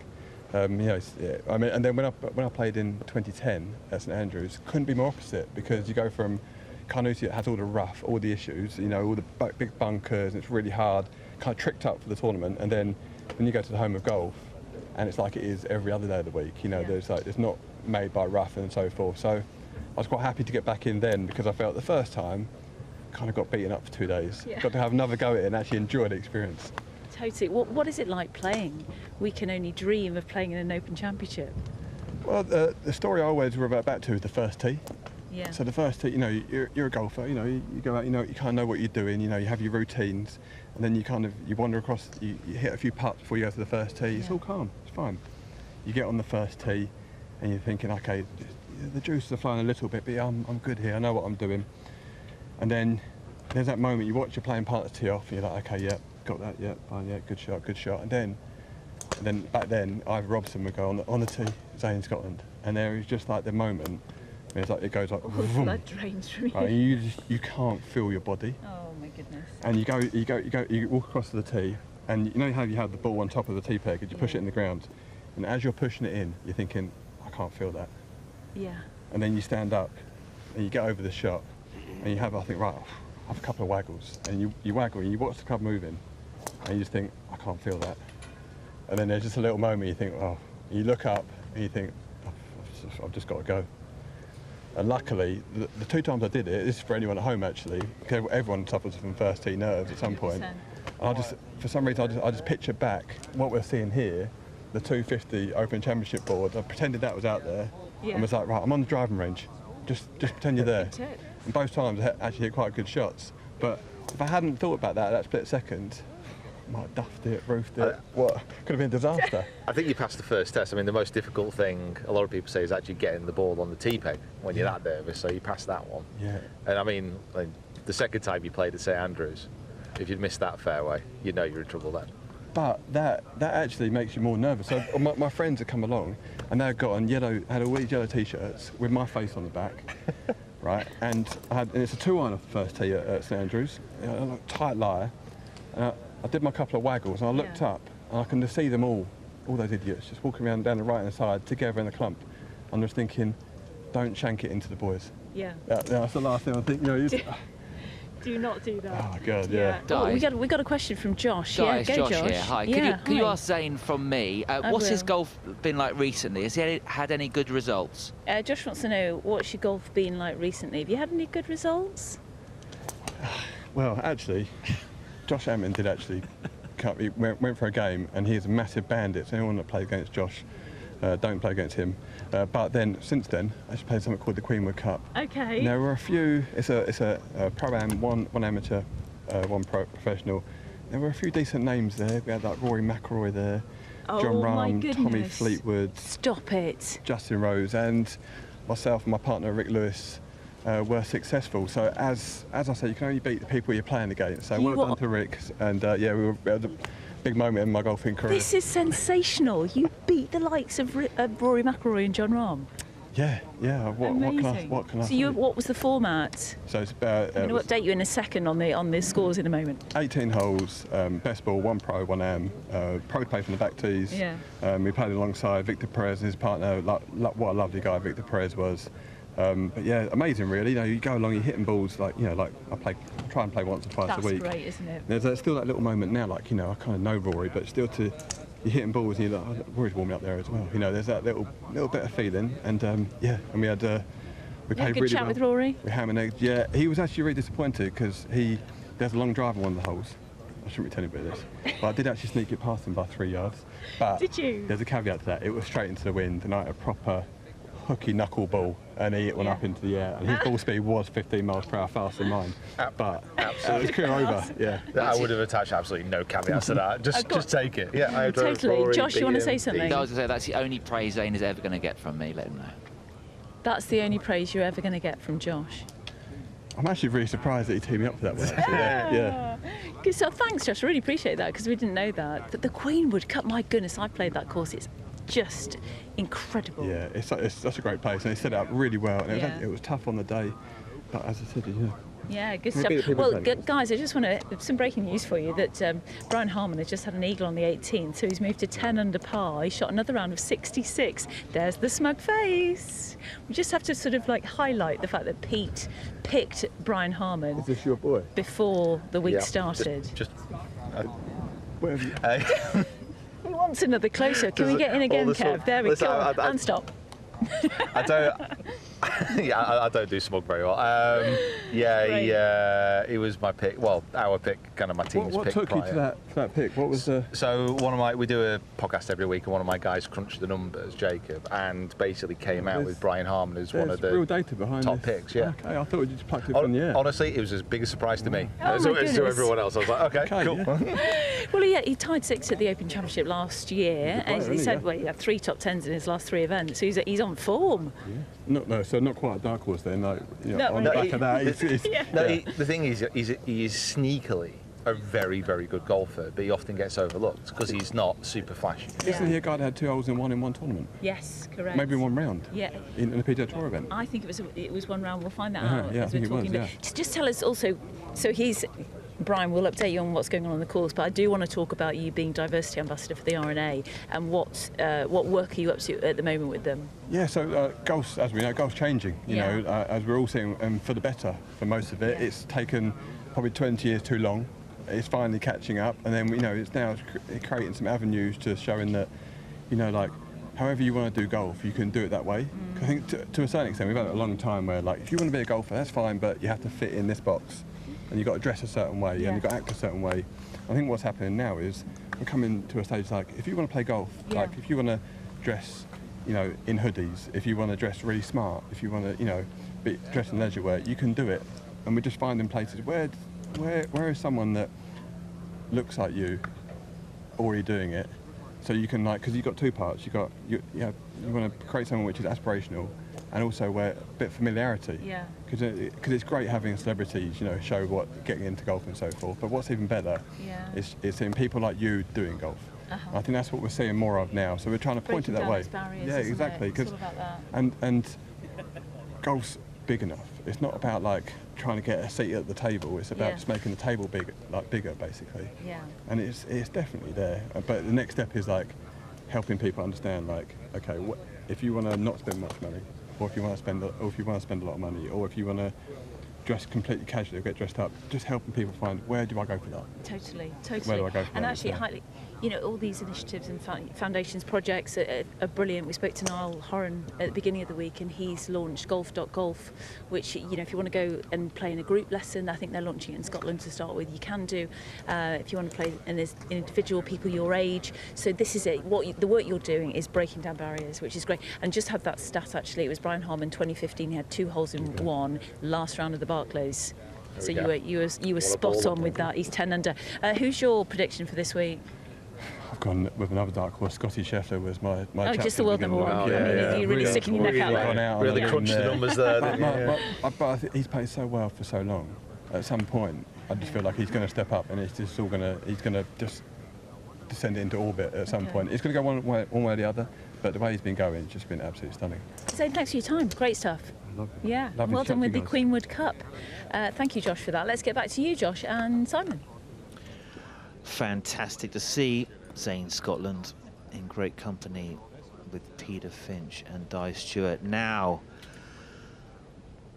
could this be one of the powerhouses this afternoon? Brooks Koepka, your thoughts, Josh? He's gone a little bit under the radar, I think, Simon. Was it a 70 yesterday? 1 under par 70 yesterday for Brooks. And, I mean, a 5-time major champion. Yeah, 1 under par 70 yesterday for him. I just don't think many people are talking about him this week. I know he's a multiple major champion, but I think Rory's taken up so much of the press and the media, and the likes of Scotty as well, that... But I think he quite likes that, Brooks. I think he likes being under the radar. Or I think maybe he likes it when there's a little friction and he can react to that. I had dinner last night with Ricky Elliott, that's his caddy, and Pete Cowan, that's his coach, and we were just sort of chatting about where his game is, what's going on, how to grow it, and the putter is the club that sort of just needs to heat up a little bit. I think the greens are slower, and he battled a little bit of that kind of the pace. These greens are 10 because of the winds that you get and they're exposed. He comes from a place where the greens are probably much quicker, like 13. He just needs to get that adjustment. So he kind of lost a little bit of rhythm in his stroke as he tried to probably hit it a little bit to get the speed of the greens, to adjust to that. So Koepka Let's have a look at this. What is this? I'd say that's probably the driving iron that he's going to use. The very low launch. Look at that. 7 degrees of launch. Let's see, 70 feet, 60 feet of apex, drilled through the wind. That's a link shot. That will work around here at Royal Liverpool. It's pretty amazing to watch him do it. He really does put some heat on the ball. He's a big old unit, isn't he? He is a big old unit. I got to say that, I mean, just the start of his 4th round when he played and won his last major at Oak Hill, the USPGA, was absolutely exceptional. Got to just, you know, say that there's big-time golfers and there's Brooke Koepka. Yeah, so absolutely. He is ready for it. He thrives on these big occasions, Brooks. Yeah, but if it's difficult and it's big time, Ricky Elliott there in the matching hats. It's such a good combo, him and Ricky. Yeah, Ricky's broad shoulders. You know, Brooks can be hard work, so you have to take a few punches, and Ricky is pretty good at like absorbing that, and if necessary, punching back. There he is, smile on his face. See if those two guys have a smile on their face on the way back. So, Brooks. Let's have a look. Let's call them thing. I'm going to go like a little 177 ball speed just to get him started.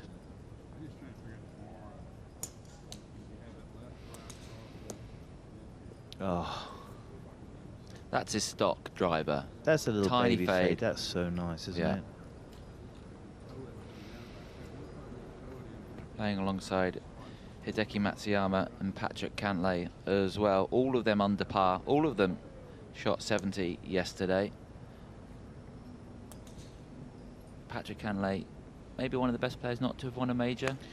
Certainly one of the guys where you go, what's the next thing he's got to pass? Yeah. He's got to pass that. He just doesn't seem to kick on. He doesn't have, you know, he doesn't have 4 great days when it really matters. So that's something he's got to learn how to do. There's just a bunch of talent. Spieth, Fitzpatrick and Jason Day have just gone down the first. The next guys are going to be Harrington, Power and Taylor Gooch. Ireland will follow those 2 guys down. Then a little, you've got KH Lee, Davis Riley, he's a flusher, Semi Kawa, and then Cantlay, Koepka and Matsuyama, Scheffler, Fleetwood, Scott, Cameron Smith, Xander Schauffele, Wyndham Clark, Lowry, Fowler and McIntyre. Amazing. The fans that are going to follow that Fleetwood group today. I mean, they were out in thousands yesterday. Oh. There's going to be more today, I think. Liverpool. Yeah. Everyone has a long weekend now, remember, these days. So Friday, no one's at work. Everyone's here. I think, yes. Work from home. They're doing research. Here we go. Yep. Claude's doing Ricky's job there as well. Yes. Ricky's just chilling out before the round. Ricky's got a lot of stuff on his mind there. The golf course is pretty complicated. Just planning out the wind, thinking about where the wind goes. There you go. Koepka is giving a little smash out with a driver. Patrick Cantlay at 145 ball speeds, probably kicking in around a 5 iron, I would think. So, Cantlay. His coach in the red hat, Jamie Mulligan. Since the very beginning, Cantlay's had some amazing issues to deal with. Tragic loss of his best mate and his caddy. Really bad back injury. So Patrick Cantlay is 9 behind the amazing score that Brian Harman has just ruined everyone's afternoon. And we thought 8 under was going to be the winning score on Sunday. It could well be. It could well be. It's an absolute. Do you remember Troon and Bobby Clampett? Yes. And the massive lead. Correct, I remember that. Right, remember that? I mean, that was one of the first things I had on video, watching that. And it just... No, we're not saying anything, but it can happen. So Cantlay, let's have a look at this. So ball is just not quite cooperating. It's a little nodule. He just wants to have it there. Stay there. It's not going to stay. That's it now. Oh, he's cheating now. Here we go. Right. Arms hang sort of more underneath his chin, not so underneath his shoulders, so he's going to be swinging a little bit more around his body. It's kind of a combination. I like this swing because there's a little bit of feel, there's a lot of shot making in there. Cantlay's never really just hitting like a one stock. He's not just a fader. Brooks is just a fader. Allergic to the draw. Anything that drops left, he turns his nose at that. I would argue Patrick Cantlay is almost a cert. Well, he is a cert for the Ryder Cup. Brooks Yes. Koepka. Do you think Zach? Can you think Zach cannot have him in the team? I think that if America brings their 12 best players, then that team includes Brooks Koepka. I don't know. Could Brooks Koepka not qualify? I don't know how the. I don't know. I should know this. I think Brooks Koepka can qualify because the US PGA would be a qualifying event. I don't know if he has to be a member of the tour or not. Anyway, I think that whole table might move around a little bit. So maybe we should just wait. But I personally would say that if America brings its 12 best players, Brooks is in that group. Yeah. So we have to see. Yeah, it's going to be fascinating, Marco Simone, in 2 months' time. I know, it's going to be amazing. The Zach summer got? of golf's epic, isn't it? We've got this, last major of the year. We're going to go FedEx. Then we go Solheim, Ryder Cup Solheim. Back to back. Amazing. Right, then the season starts for the 2024. Yeah. No, it doesn't this year, does it? So, oh no, it's golf. Then we're going to have 3 days rest. I don't think I'll take it. No. Here we go. you never take a break. So, Cantlay, Koepka working back down now. Koepka trying to stay on the plane, not get too deep with his arms, and work it pretty fast. Hips rotating left, body rotating left, back into that left heel as far as he can. Don't slide on the ball. So the rotation and the vertical starts quickly. No glide, kind of an opposite swing to a Justin Thomas. So watch the movement here. Left leg's far more centered. Watch how little that left leg moves across. So the left knee's not holding. It's like it's braced there. Like that's the anchor into the ground that he's got there. And then he loads against it and then exits out. So that's a fade swing. Cantlay. Deliberate, I would say, on the golf course. Very deliberate on the golf course, yeah. I actually had, I was very fortunate last year to play in the Scottish Open Pro-Am. Very fortunate. And for 9 holes, Patrick Cantlay was the pro. Oh, wow. He'd never seen the course, never seen it. It was blowing, it was at least 40-mile-an-hour winds. I couldn't do anything on there. He shot one of the easiest 2-under par back nines I've ever seen, and he'd never seen the course. No, it's extraordinary. Yeah, it's an extraordinary talent. I think he's got one of those tempos and the way that he likes to mess around when the ball flies. So he really, if you watch his shot shapes, he's moving it all over the place. So surprisingly, in the black, that's Peter Cowan. There's the world #1. Now, Scheffler. And it's extraordinary at the moment with Scotty Scheffler. He was my pick at the start of the week. Very unoriginal. Very old. Simon's also pointed to him. I like Scotty Scheffler around here. He tee to green, his stats are obscene. Stellar. His putting the last 3 months has been 1 year. Last 1 year. It's incredible. He was it 122nd strokes game putting yesterday, Simon? He is 120th versus the field, right? So that's not very good. He holds 75 feet of putts. And one of those was a 30-footer, right? He 2 3 putts, so he ranks 136 in 3 putts. So, I mean, it's just like he has got 13 magical clubs and then one that is just ice cold. His tee to green stats are very comparable to Tiger. Yeah, it's you're looking at the same skill set.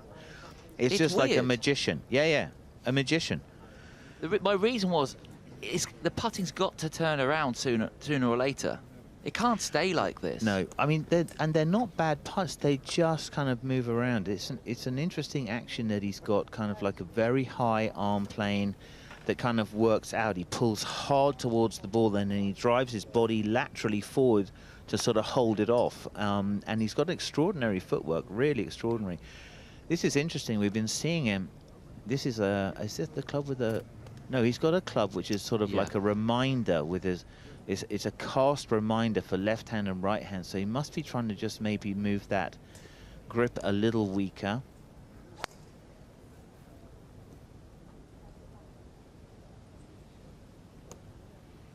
So interesting to see all of this. Look at this. Wow. I mean, there is...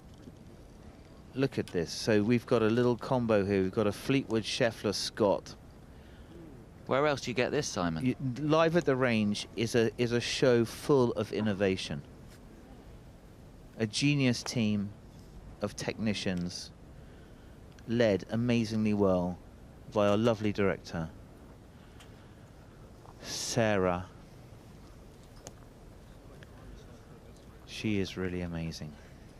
What's a good round for Tommy Fleetwood today, Simon? Tommy Fleetwood shoots 69. It's an amazing round. Okay. 2 under par. He was interesting in his interview yesterday. He said, because obviously there's a bit of pressure on him here, being brought up down there. He said, if you don't enjoy the experience, you shouldn't be playing golf. But you know what? That is exactly the right attitude, right? It's a case of like, you know, these guys are showmen. They want to show you what they can do. They want you to come out and watch what they can do. That's the buzz, right? Why do you think Rory McIlroy's engaging how he is? And he pumps onto the first tee because he wants the crowd with him. That's his 15th club, to get the buzz off it, right? So Scheffler and Fleetwood and Adam Scott, some 3-ball. 248 those guys are going to roll out. Liverpool's hopes, England's hopes. Adam Scott had it going yesterday and then went bogey 16, double on 18. Oh, due to no. 2 balls. Was it 2 balls OB on 18? I think so. So Scotty's flushing it. He's pretty happy. Yeah. He's got a new set of clubs in the bag. They look like tiny little butter knives. I looked down and I was like, ooh. But anyway, he thought they looked amazing. He's got such big sweet spots. I'm like, okay, fine, Adam. That looks great. Whatever you say, Adam. Yeah. It's another, like if you look at Adam Scott, and that is another, like an Ernie Els looking swing, right?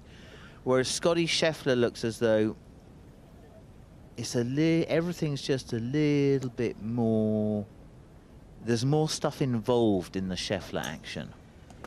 But it gets the job done, Simon. That's why the sport is great. Yeah, it is. Oh, especially when you put it on a links, which is a really proper golf course, and you add just a little breeze across the links, and you just get the guys showing you all the different options. So Scott, just a little hold off, and here we go. That was a second serve because he duffed that. So take 2 on Adam Scott, bottom right. Watch the sawn off finish. As a semi saw off. Fleetwood has got the proper original full beans sawn off.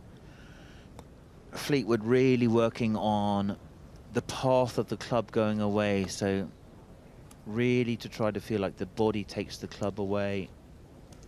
And there it is. See that right arm punched across the body there, just finishes up on that left shoulder. Not a coincidence that Tommy is playing well again and he's gone to see Butch. Not a coincidence. Butch will take what you've got, change the order, change the mixture, shake it, and boom, it's pixie dust, right? It's like fairy dust. Gives a little shake, shake, shake, shake, shake, fairy dust, and then woo, off you go. And then you have to come back every now and again because it runs out. Butch Harmon, not here this week, but he's a genius, Butch Harmon. He's like a coach whisperer. Saving lives one swing at a time by Butch Harmon. Worked with Danielle Kang. I think it was second tournament, was it? After they started working together and she won again. It was unbelievable. Yeah. Scotty, worked with Scotty. Yeah. Tiger. Yeah. Oh, yeah. There's all sorts of guys gone through there. Spieth's gone there, through there, just to sort of like, hey, listen, what do you think about this? Or even just how you practice, right? Learn how to, I don't think you're practicing great. Do a little bit like this. And he's very old school, Butch. He has TrackMan there. He said he barely used it. He said the bullfight will tell me everything. Yeah, you want to use the technology to validate your feels. So Fleetwood from behind, working on kind of a very simple takeaway, not to get the club head in and around. So if the hands go out and the club head goes in, Fleetwood can get stuck under. Then he gets very grumpy. So what he's trying to do is really keep it on the plane, so the exit is much more left and across his body. Let's have a look and see if we can see that now, top of your screen.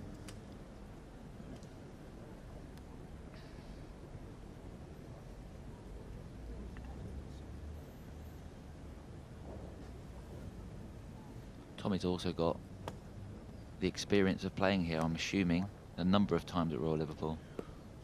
Here we go, let's have a look. Watch those hands exit across the body.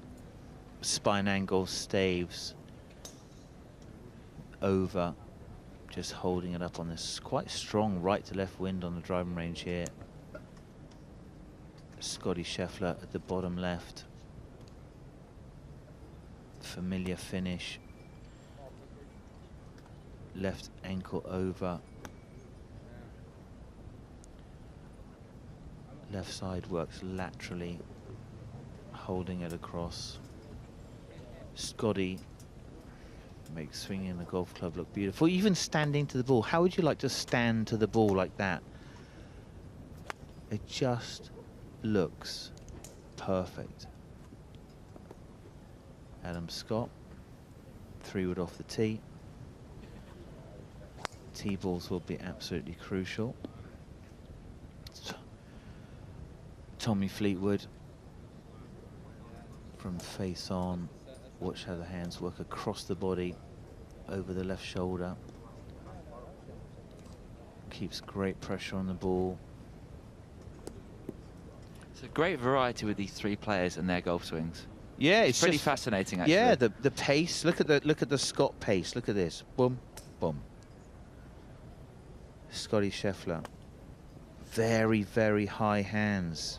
I mean, much like Ernie. Yeah. Scotty, yeah. It's the flat stick. Yeah. Tommy Fleetwood much more around his body. Watch how his left arm is more across his shoulders at the top. Then he kicks. You can see he's like really punching it out. Whereas Adam Scott's much more through. Club head really finishes down his back.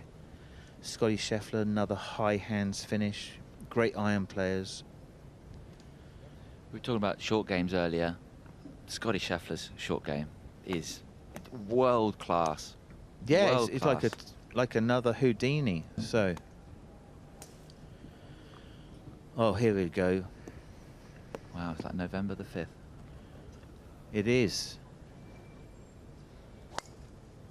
Fascinating, look at that. Adam Scott's hit a lot of shots, kind of aiming across the wind all over the place. Tommy Fleetwood much more linear. Scheffler from the middle of the range, just kind of firing it out all over the place.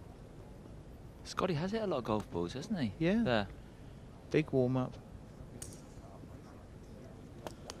Just feeling perhaps that he just needs a bunch of variety. It's not like one test as a multi-test. So let's head down and see George.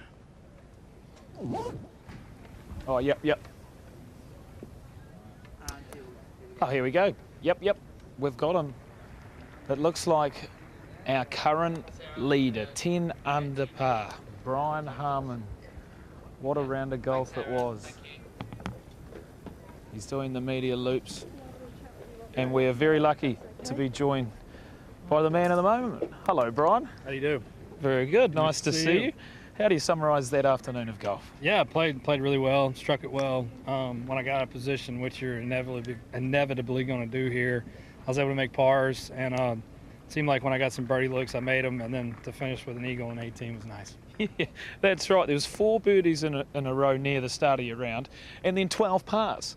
It must have been an interesting day, and then obviously finishing with a bang. Well, there's some really hard holes in that back nine, so really just kind of trying to hang on there for a little while. You want to play aggressive as you can, but not, give anything away. And I made some really nice par saves, and then 18, it's a nice win for me. It's off, down off the left, so I was able to try and hit it hard as I could on the tee, and then hit a really nice 5-iron in. How does it feel with a packed house on the 18th green to pin an eagle putt like that? I enjoy playing over here so much. The fans are so knowledgeable. They've got, they know when good shots. Sometimes you'll hit a 4-iron to 30 feet and everybody claps. It's nice to play in front of them. Well, Billy, it was very nice to watch as well, so congrats, mate, and we look forward to seeing you out there tomorrow. Thank you so much. Cheers, Appreciate mate. you. Yes, sir. Well, there you go, Billy Harmon. He has a 5-shot lead at the moment. Would he have thought that would be possible after 2 rounds at the Open Championship? We're going to take a short break, and we can't wait for Tommy Fleetwood to join the action.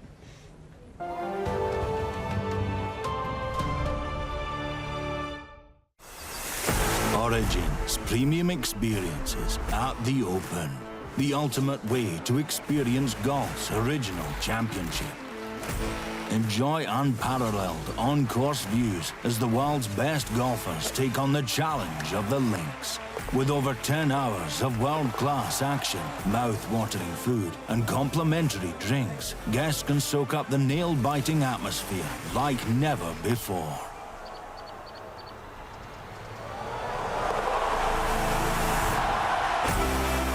And watch history in the making.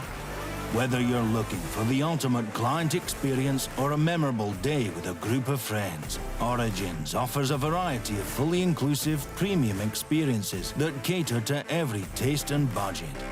Don't miss your chance to guarantee your place and the experience of a lifetime.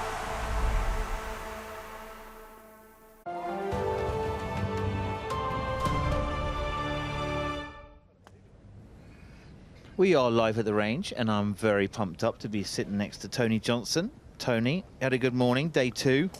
Oh, it's been fun watching. I haven't actually, this is my first session of work, so I'm quite pleased that I'm starting with my old buddy. Yeah, that's nice, TJ, isn't it? Tommy Fleetwood's got a pretty important next 6 hours ahead of him. What do you think about that? I think, you know, he's so laid back. I think it's like water off a duck's back. He'll go out and just do what he does.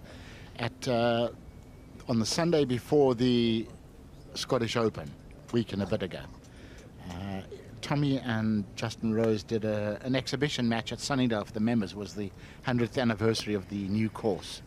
And afterwards I sat and had a long chat with Claire, and I said, listen, this man of yours, is he this calm at home? She said, he is always like this. What you see is what you get. Tommy doesn't change. He's relaxed. He's easygoing. By the way, he and Justin were great with the kids afterwards, and it was a huge success with the members. But he just said, that's just Tommy. She said, I'm the one that gets a bit fired up and lively if things go wrong.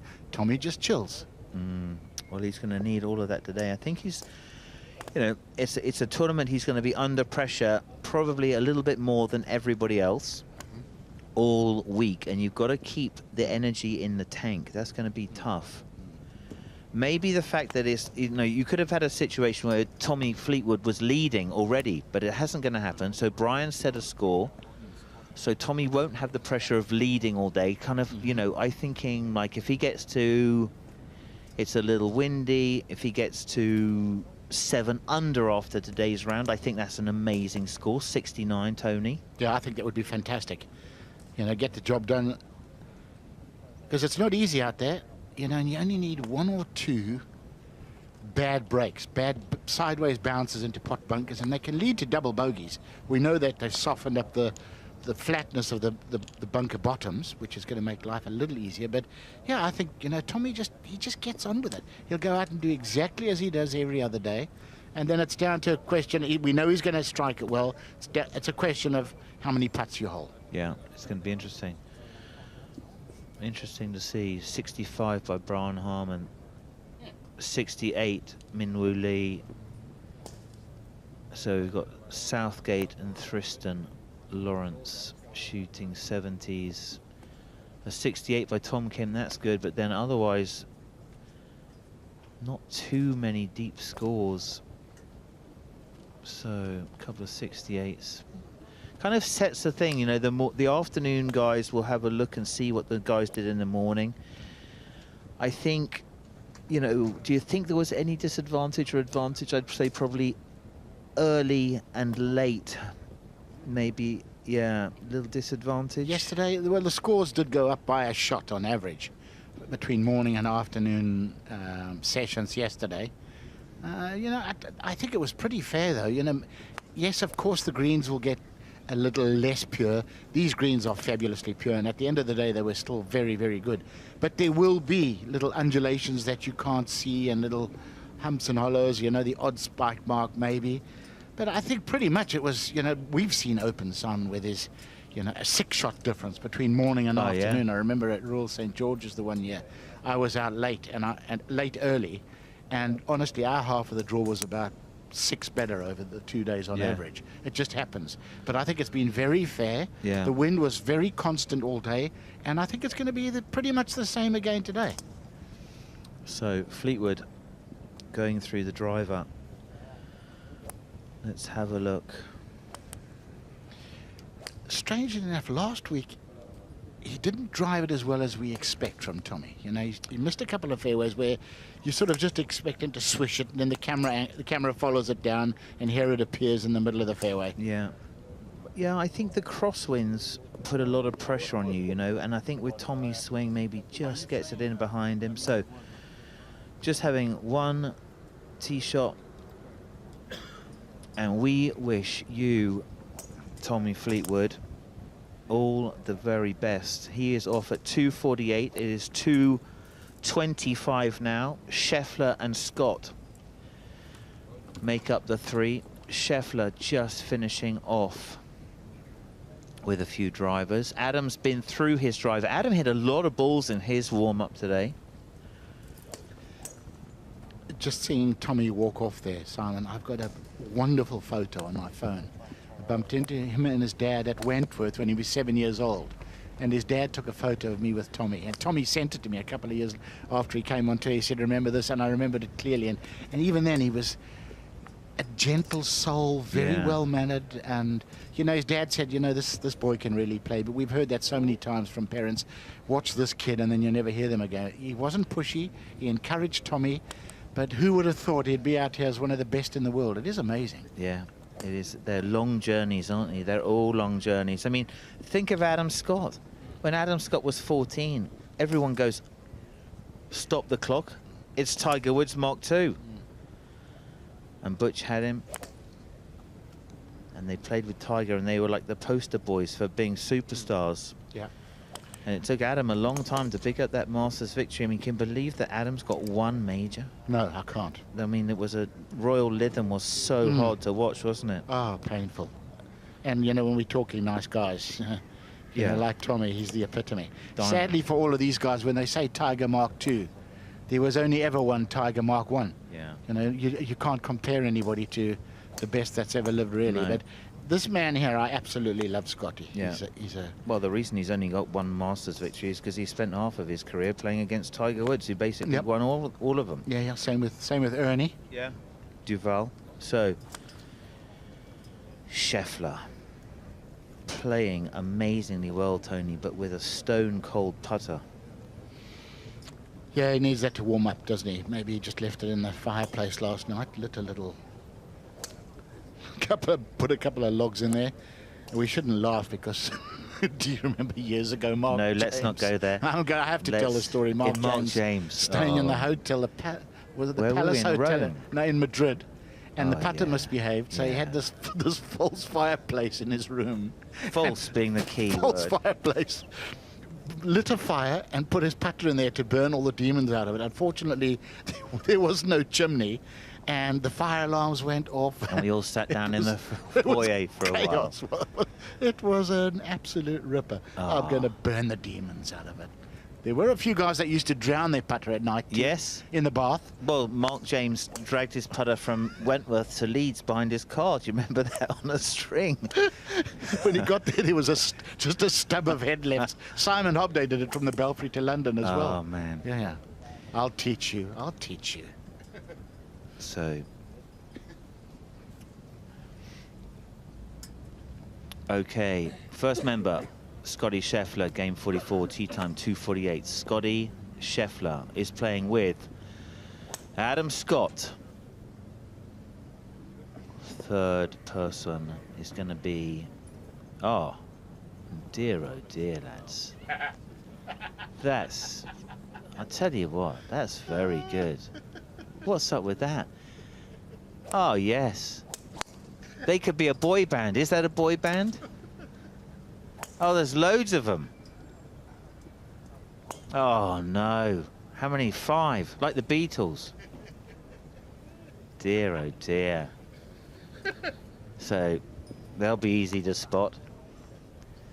Oh, dear. So, Adam Scott even makes walking look easy, doesn't he? Yeah, regal. Yeah. He's not a nice straight back and just... But, you know, he's not averse to khaki and brown, which always amazes me because, I mean, he is a clothes horse, isn't he? I mean, clothes were made to be put on Adam Scott. Well, like us, in a way. I think, Tony, something that we all have in common. Yeah, no, I said clothes, not a circus tent. Okay, so Scheffler just cruising through a few little pitches. The short game is magical. And now the walk. What a great game. They will take a lot of the town with them. Scheffler, Fleetwood, and Adam Scott. 2:48. That is in 28 minutes' time. It's going to be worth watching. What do you think of the story with the putter, Simon? Well, I think he changed with it. So what he works on is like putting a little coin on the back of his putter, which is kind of like a rhythm thing. So he doesn't get fast in the transition. That's what he does in his downswing for his golf swing. Things you do in your golf swing show up in your putting stroke. And so what happens is he almost like downcocks it. Dear, oh dear. That's a proper... I mean, every credit. So, now that looks like the preparation of Xander Schauffele, he of the live thumb. What a competitor, eh? What a doughty, tough little gladiator he is. Doesn't give away much, very even temperament. Wouldn't want to play poker against him. No, one of the very best putters from 10 feet and in as well. So really a very, very strong putting game.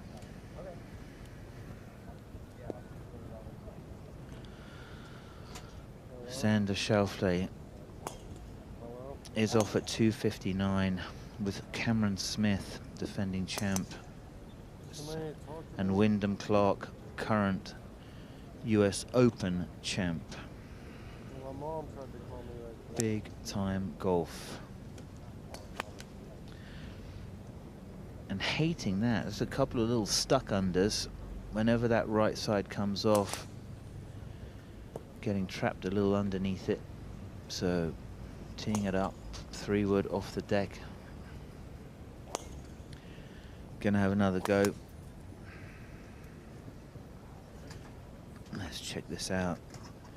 Really exaggerating that posture, isn't he? Just hips to sit back. There, okay, that's interesting. Hips to sit back, don't get too tall, make sure you keep that angle. Having another go, didn't get it right.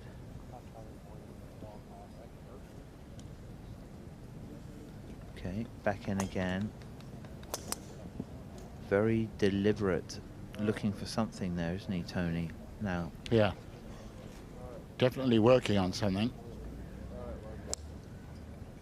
So, oh yeah, in the bus, and then Fleetwood's made that trip already. He's now walking up and over. Now I'll tell you what, have a few putts.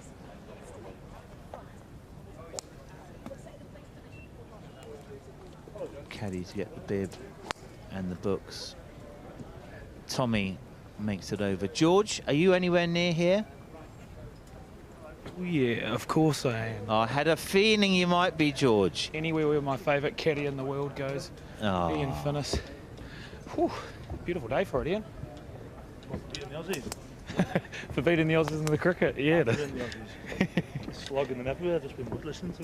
You're keeping an eye on the cricket? Yeah, of course we are. Good boy. You've got it. Good to see them in the zone. Great team. Oh, there you have it. What a great duo they are, Simon. So much fun, these two. Yeah. Here we go, Tommy. Just one ball. Just getting his eye in, just to get the speed again, Tony. That's crucial, isn't it? It's not too bad. He holds some monsters. Ah. Friends and family. Look at Tommy.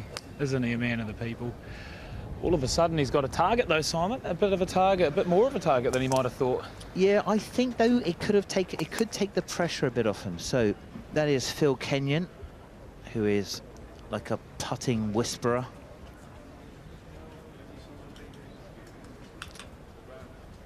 Tony, you're a big fan of his work.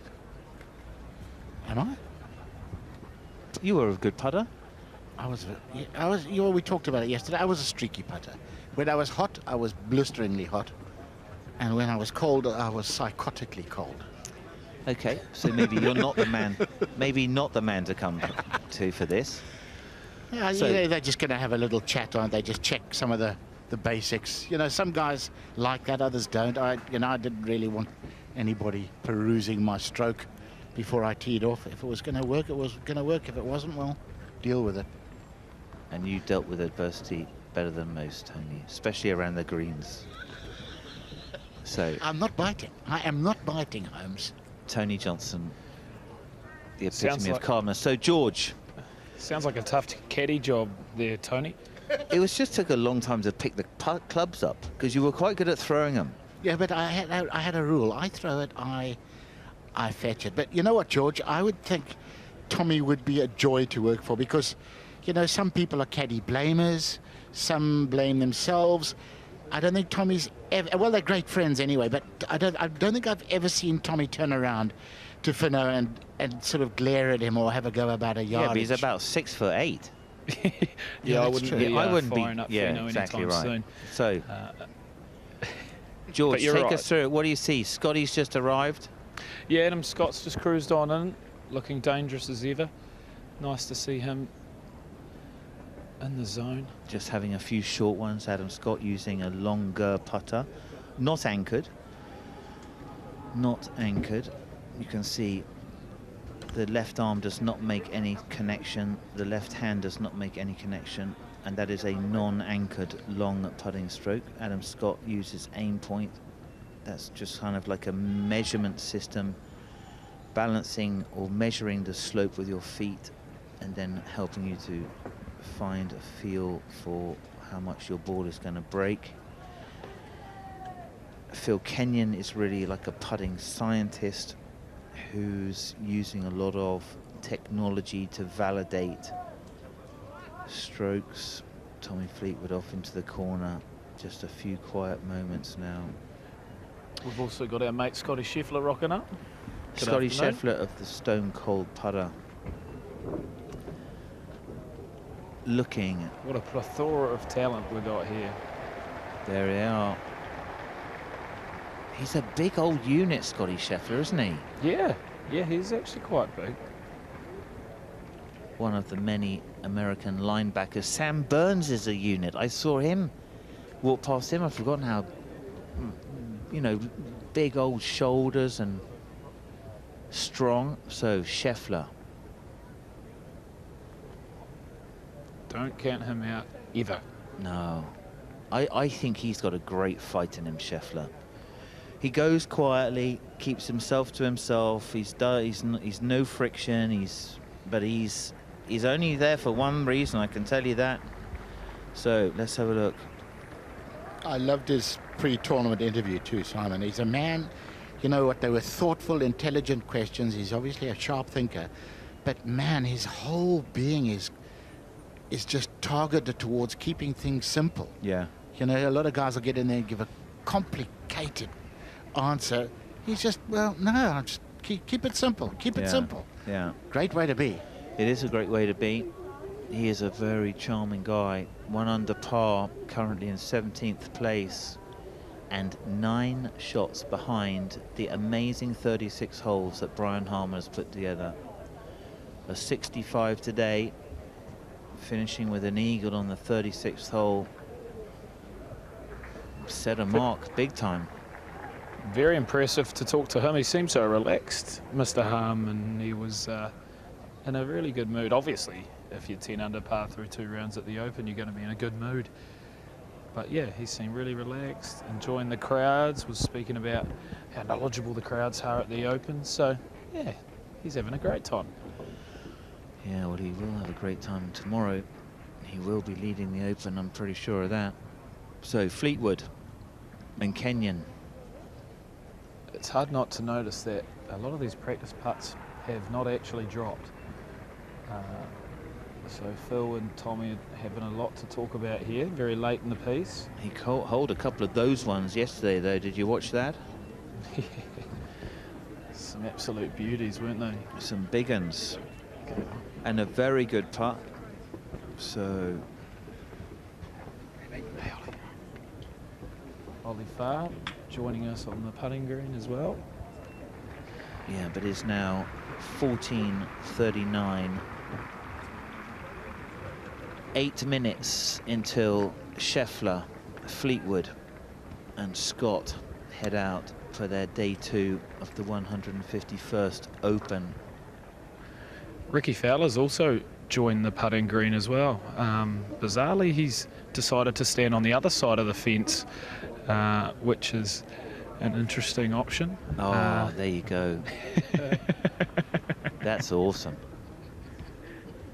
Yes. There he is. Well done. I love that. Yeah. That's your hero, Ricky Fowler. He'll be there in a few minutes. I bet you get a photograph with him. He will not be far away. Great. Yeah, 3:10 to the half cause. an hour. The young fans are the heartbeat of golf. Well said. Well said.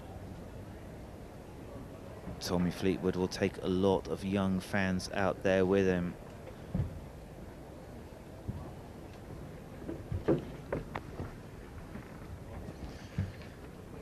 Tommy from 2 feet. Isn't it amazing to see these professionals go through their pre-round routines when you kind of look back at your own pre-round routine and you're rushing to the first tee, always a little bit late, and these guys are playing for a serious slice of history. Oh, yeah. I mean, So most of different. us warm up by the 6th hole because we were late to get there. But anyway, right. Pencil grip, right hand sitting in under. Someone's put a chalk line down there, so Tommy just taking advantage of that. Found a straight putt. Just going to while away those last few minutes. Better to be doing something, Tony, than doing nothing.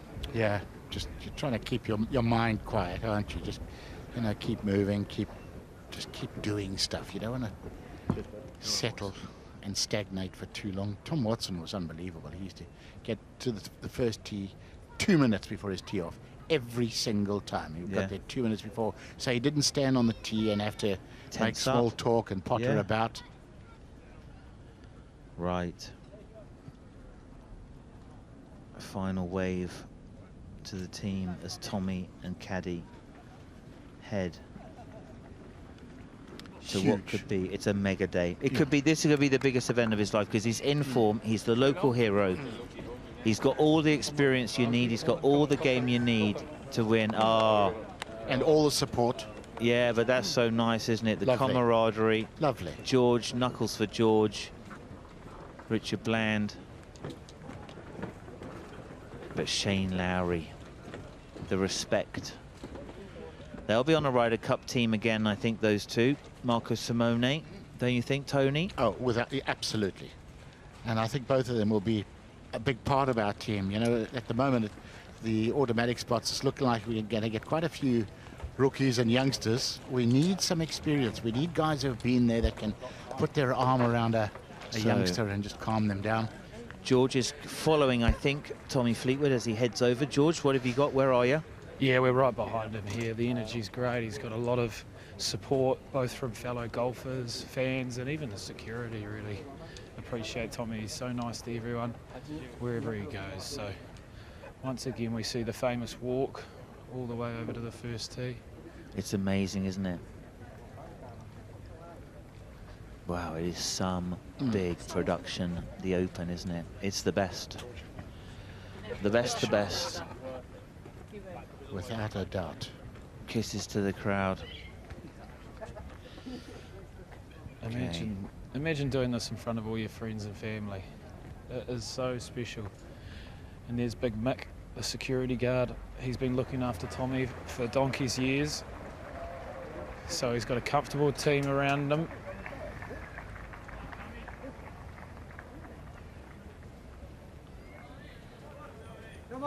there was a major cheer when he walked on when McElroy walked on the first tee the other day. Tommy will get the equivalent volume, I think. Let's see if we can hear it. George, we're relying upon you and your microphone to give us a taste. Well, I'm fast, but I'm not that fast. I don't think I can get there from here, but I'll be doing my best for you. No, she's late. No, she's late, but she's ready when you are. These guys It feels like deja vu, but a good version of deja vu. Every time some player of importance walks over that walkway, it brings some nice little goosebumps, some new fresh excitement. The Open goes through waves throughout the day with those feature groups, with the leaders. And there we go.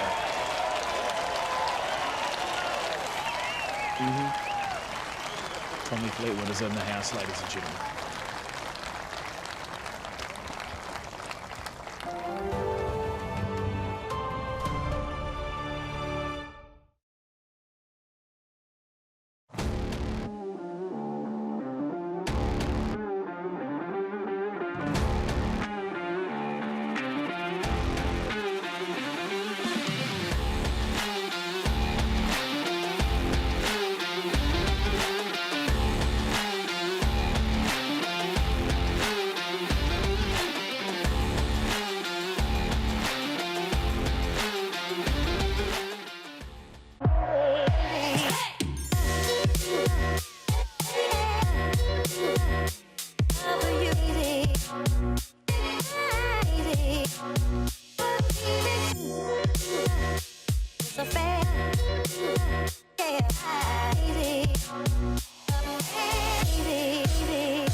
Welcome back to Live at the Range, the behind the scenes special.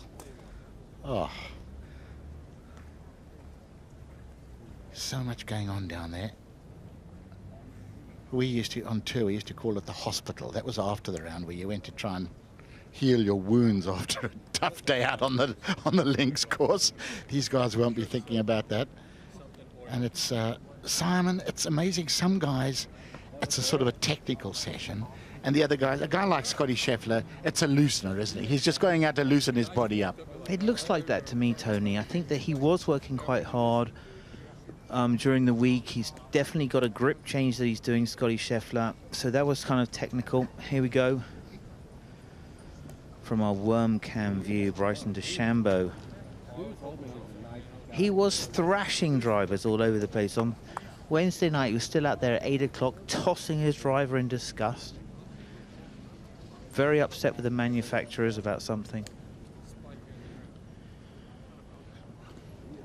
All the manufacturers' fault, isn't it? Somebody's fault. He shot +3 though. Double bogeyed 5. That's the par 5.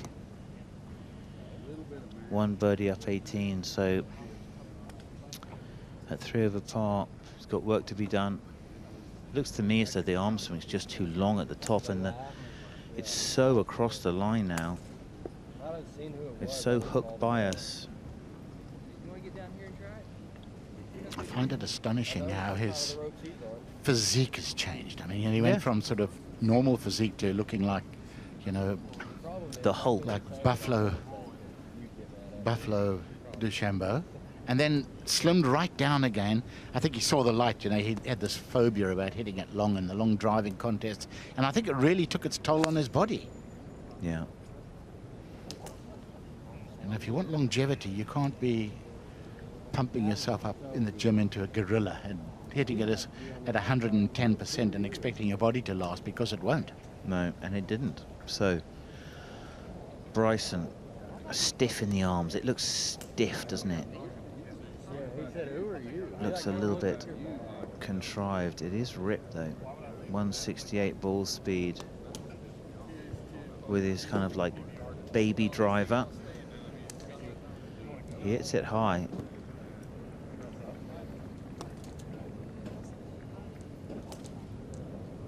The mistake is the big hook. Unbelievable how thick those grips are. So I mean, it's like the handle of a baseball bat, isn't it? Yeah, it is the handle of a baseball bat, and that's 140 apex. I mean, it's just it's incredible, isn't it?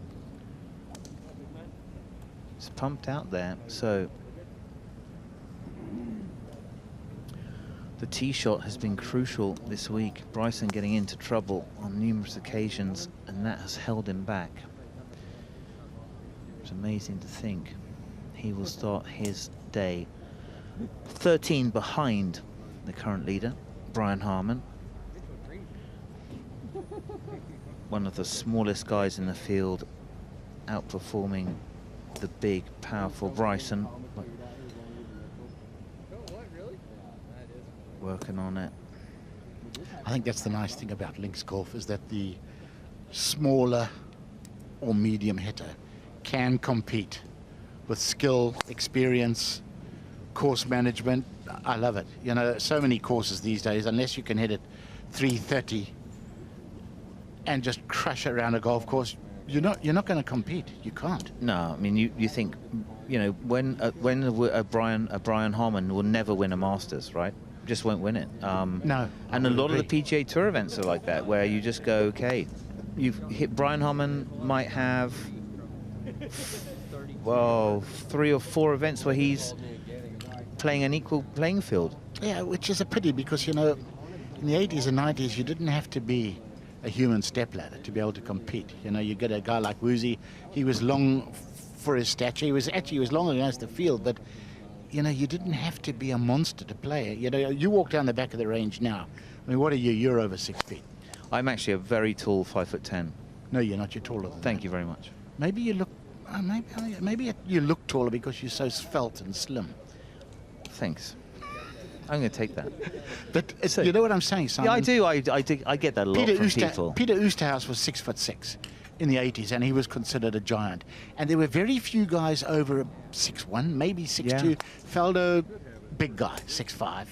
And Ernie, big guy, but they were exceptions. You walk down the range now, and you hardly see a guy under 6'2" or 6'3". Yeah. We've got guys of 6'8", you know, 6'10". We've James Hart Dupree, this young South African. I mean, these guys are seriously large units. Yeah, they are. Well, they always used to play American football, didn't they? Now they play golf. Yeah, I remember I coached Robert Carlson, which was sort of starting in like 91, and we basically spent probably 2.5 years trying to get him a set of golf clubs. Yeah. For his posture. They were 2 inches over. We could never get the weights right. The materials weren't there. So a period of innovation, technical innovation. Okay, here we go. Bryson DeChambeau, we're going to go for a 192 ball speed. Ugh, losing my touch. Has he sort of got control of his physical ailments, his injuries and things, or is he still He's got a suffering? wrist injury that's not fixed, and he's got a problem in his left hand that is not fixed, and so... But it's weird. I mean, he's hit 1,000 balls this week, no doubt, right? It's been he's been on the range more than anyone else. So 190 kind of locked in. Our buddy Christo, 202. Christo is not having the best of second days. 4 over after 6 holes. Christo Lamprecht. Yeah.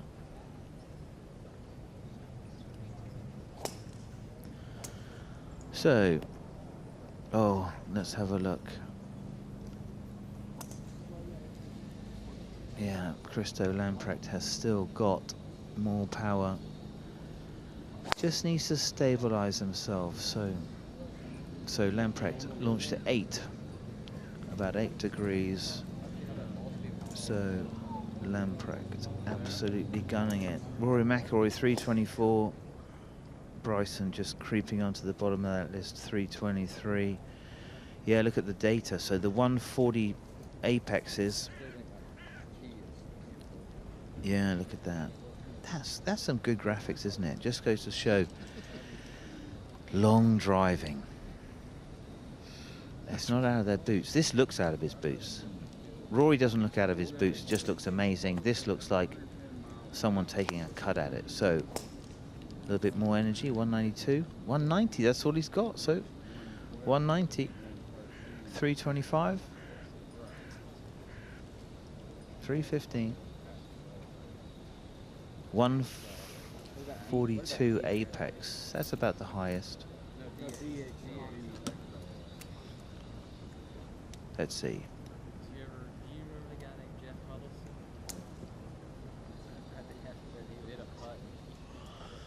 So we're going to leave Bryson thrashing it just for a few minutes and join our buddy George. Simon, have you ever had an idol or a favourite player of any sorts? Because this guy's staring straight at his. Oh man, I would say probably like Nicholas was my first like real hero. Then I kind of swapped over to Sevi and Faldo, I would say. Those were like my big heroes. A swing hero would have been I never got to meet Ben Hogan but I mean in terms of swings, which I have imprinted in my head when I close my eyes, Hogan would be one. Now there is a young fan who, now Tony, any clue who he is really thinking of as a hero? Hello, mate. It's brilliant, isn't it? I mean, he's put a lot of thought into this, hasn't he? Oh, wait. Who's your favourite player? Ricky Fowler. Strong answer. How cool is it to watch him this close? Quite cool. It's a surprise because it's my first time being up the Open. Oh, you must be having a great time. Yep. Yes, I am. Fantastic. You've got a great outfit. Well done. Thank you. I'll tell you what, you think Ricky Fowler's in the zone? So is this guy. Fantastic. Good luck. Enjoy watching today. Thank you. Maybe give him a wave, see if he can. Just fabulous, isn't it? This will be a day he will never, ever forget. No, young fans, that's it. And the players are unbelievably good at honouring their half of the deal. I really do believe that. You see, and I mean, I guess we are lucky in golf, right? Since Arnold Palmer, Arnold Palmer was the kind of the icon of how you treat the public, don't you think? Yeah. It's almost like every single sportsman should learn how Arnold Palmer did it, because that's how you do it. Oh, there you go. That's right, Ricky Fowler, super fan. I hope his mum's got a picture of that. And I'll tell you what, if Ricky sees him, he will definitely come 100%. And say hello, because that shirt will get a signature. Absolutely. That hat will get a signature. Got to know Ricky Fowler a little bit at the 3 President Cups. I did as vice captain to Nick Price. And he is a delight. There's no way he ignores this boy. I can promise you that. I'm trying to get Ricky's attention, help this kid out. I'm sure we can provide. I think I've got the attention of his manager there, a little grin before. His name is Ricky. The little kid's name is Ricky. Can you believe that? The little kid's name is Ricky. He's one of my idols, Bob McIntyre. Yeah, Bob McIntyre. God, he must consider himself snake bit not to have won the Genesis Scottish Open last week. My God, one of the shots of the year was then beaten. So we're just getting more research as we go. This journalism is just pouring out. His name's Ricky, and he's actually a member here, and obviously he is literally named after Ricky Fowler. That's fantastic. Just fantastic. Well, he's certainly, you know, got the uniform. He's right in there, isn't he? He's totally committed to superfan. Ricky Fowler, superfan. 100%. So, putting green. Amazingly relaxed. He's on the putting green, but I don't think he's hit a ball in 5-10 minutes. Well, he's still got a little bit of time. He's 3:10. So the next group of guys going off right now, that's going to be Smith, Cameron Smith, defending champ, Xander Schauffele, Wyndham Clark, current US Open champ. He's exploded onto our scene, Wyndham Clark. And away he goes. Time to go for Ricky Fowler. Okay, well, not this time. No, it's a hard time to get 10 minutes before the time. That's maybe not the slot. I am sure that George, who has got tons of connections, is going to organise a meeting between Superfan and Superstar. Well, that's what the Open is all about. It's about making dreams come true. And look, if that's what it takes, I'll put a lot of effort into doing it. We'll be off air by the time Ricky Fowler comes home. So let's hope he makes the cut and we can get him in the right position at the right time. It's going to happen. Disappointment, but it's going to happen.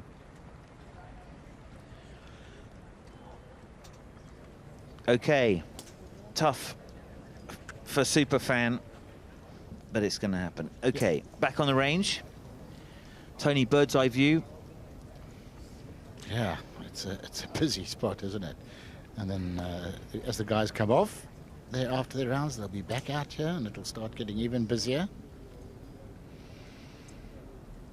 Now, this is a good swing, a swing that nearly won the Open Championship last year. Cam Young, very distinctive. So let's have a closer look a little bit wider out. It's really pretty unique action. So this is a full old Hideki pause at the top.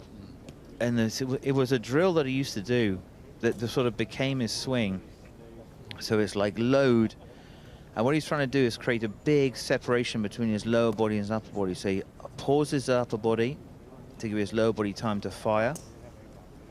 And fire it does. And Cam Young. Will he go one better? When will he go one better? He hasn't won yet. Amazing, look at this, very distinctive. This was a drill. So load the shoulders and hips and hold and fire the base. Very distinctive, Tony. Yeah, it really is, and you're right, very much like Matsuyama. I mean, the wind's going to come, isn't it? You know, you can't run that close that often and not win one. Sometimes it's all down to a good break at the right time. That could be the difference. Yeah, 100%. Cam Smith definitely the beneficiary of that last year. So 321. He's got a kind of another power group that he's with. Siwoo Kim, Bryson DeChambeau for company. Cam Young shot 1 under, Siwoo 2 under. Sorry, Cam Young shot 1 over, Siwoo Kim 2 under, Bryson 3 over. 186, miss hit that. Low in the heel, 182.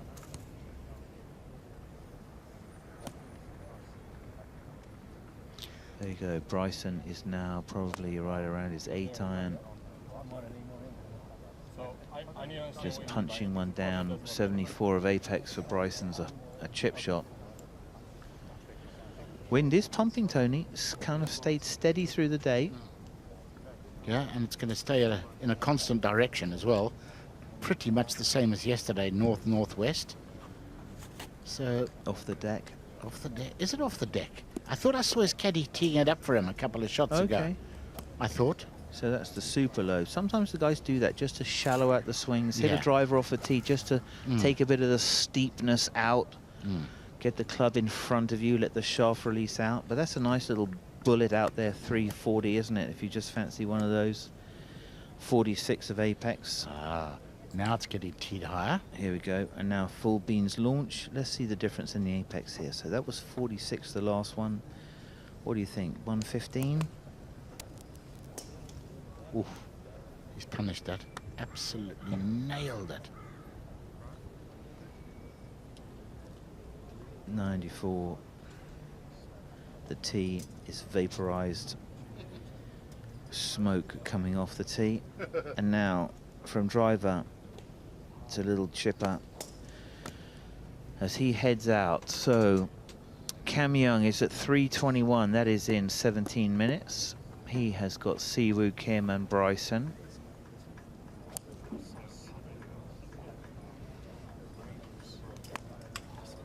That's just a little brush the guys are using just to clean the grooves. And the reason for that, the reason that's so important is because the launch monitors need super clean grooves.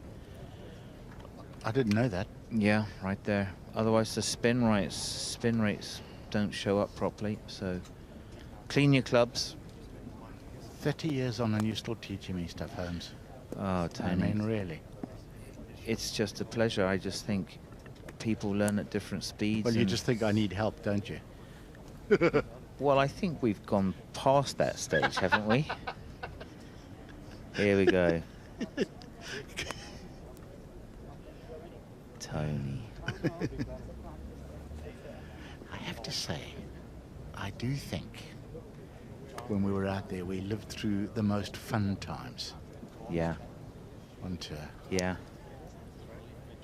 I think that is right. It's quite serious now, isn't it? So, Cam Young just flicking out a few wedges. Okay, didn't look as though he really enjoyed that very much. Here we go. Little club cleaner on a string. It's held on the right hip. It's like a part of the uniform now. Everyone's got one. It's the sort of thing that your family used to give you as a junior golfer for Christmas. It is. And you never used it. It got put in the drawer and you thought, that's very nice, but no, I'll never use that. No, that's right. You used to spit in your towel, so clean it with the clubs. Here we go. Right. Worm Cam is cruising in for a closer look. Watch the distinctive pause, so load. And hold.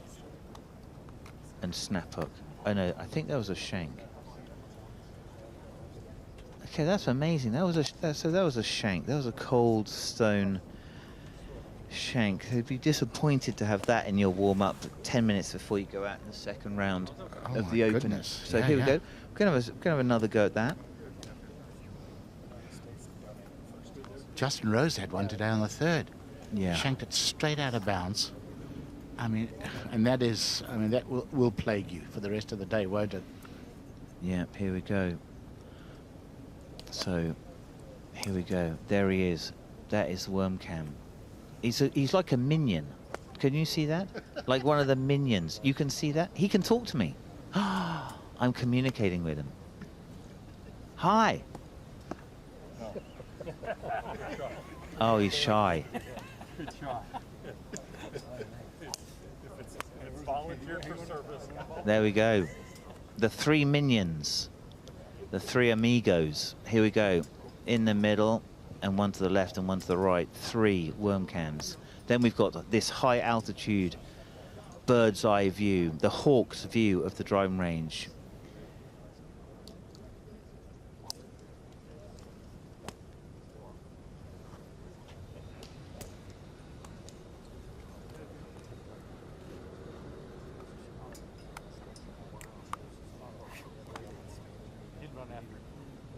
So, and now the other way, from 200 yards to 250 to 300 to 3. What's the longest drive today? 370. So we got 337 was Christian Lamprecht. That's the longest carry. But where does that thing stop? I wonder whose garden that is. Now this is the old, this is the link, this is a part of the link, another links, isn't it? Yeah, so, because when the members play, their driving range is the right of the, what will be the third in this event, which is the first as they play it. So, some amazing technology we've got this week, really put in some big effort. There's our big scoreboard, so you can see there's a dashboard there, Marcel Sim, Nicholas Højgaard, Tiger Christensen, Dan Bradbury, all just going out for their rounds. Nikolai is going to go off at 3:32 with Bio Kim and Katsuki Yasamori. Can I apologise to the Yasamoris for that falling pronunciation. Dan Bradbury, Ollie Farr, Hayden Barron, Marcel Sim, Martin Roa, and Tiger Christensen, the amateur. So, going to be really interesting to see how the young amateurs go.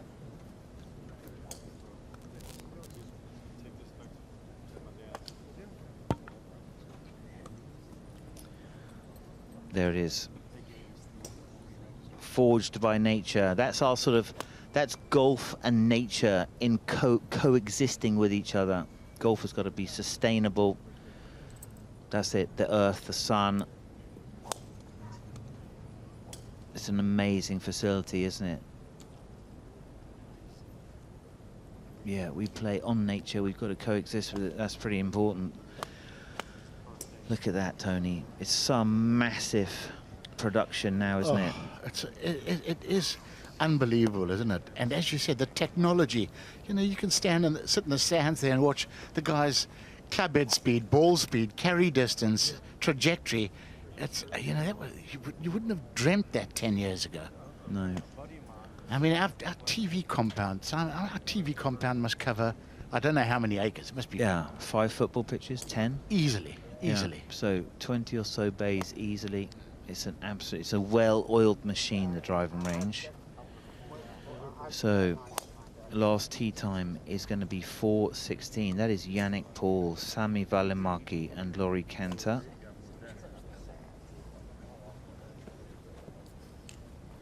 Marcel Sim had a good round.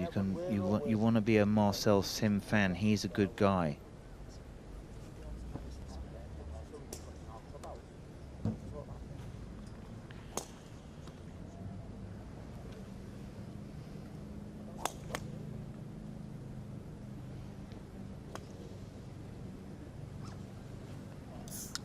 Intensity from Rosner. Some guys come on the driving range, you know, they make an effort to be light-hearted and chipper, just try and shed some of the nerves.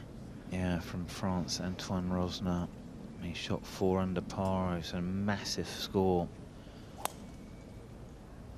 He's in 3rd place at the moment, the Frenchman. Magnifique, Tony. Magnifique.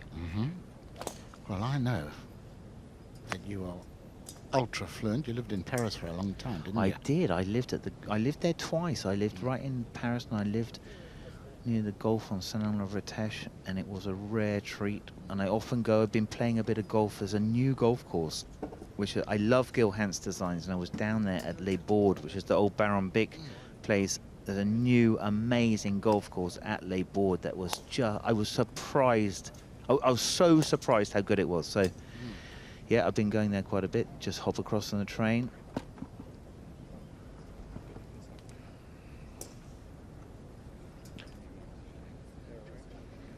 .405, Antoine.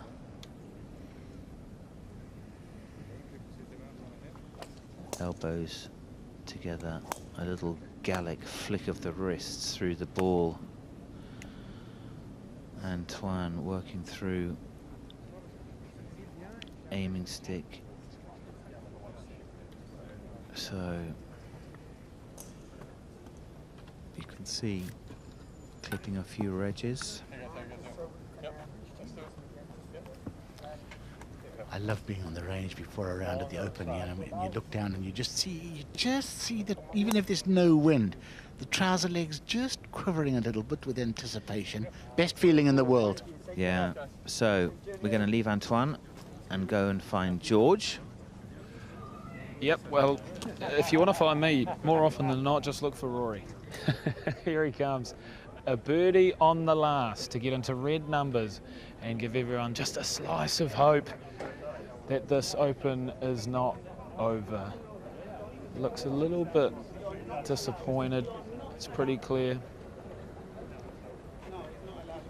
And Brenda doing what she does best, looking after this gateway. She's been professional all week as our Brenda, as Rory coasts through to the scoring hut.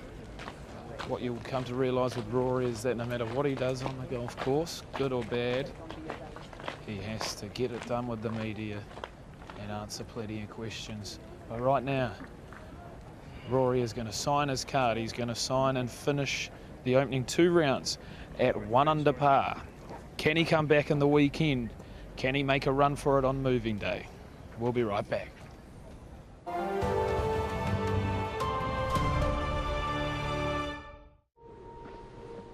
We're told that the weather forecast for today is kind early on, for the possibility of some wet weather later. I think Mother Nature kicks it up another notch. Quite extraordinary. What a moment.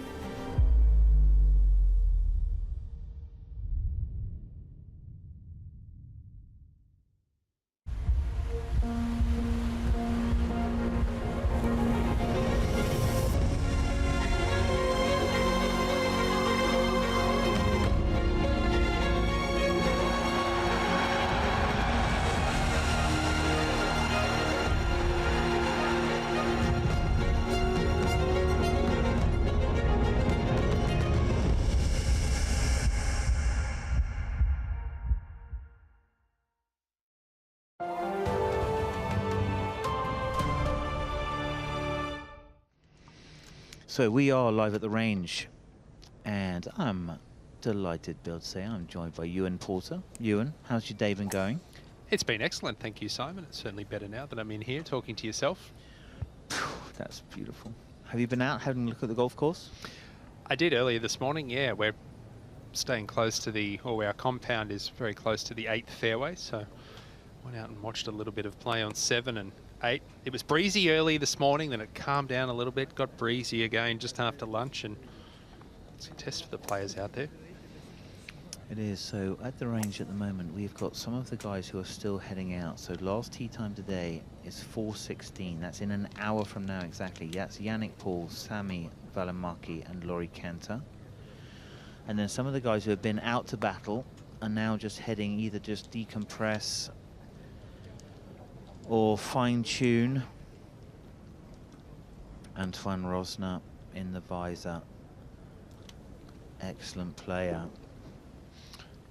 And I've got to say, Simon, I really enjoy seeing the visors as well. I mean, they're few and far between these days. I've always been a visor man myself, and they were almost common practice back in the 80s or 90s. If you wore a hat at all, it was a visor, and you just rarely see them. And I mean, it suits Antoine Rosner perfectly. Yeah, very good.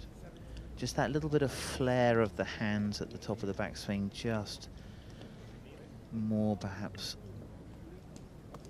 handsy than sort of wooden, like a Fleetwood through the ball. So a bit more feel in those hands.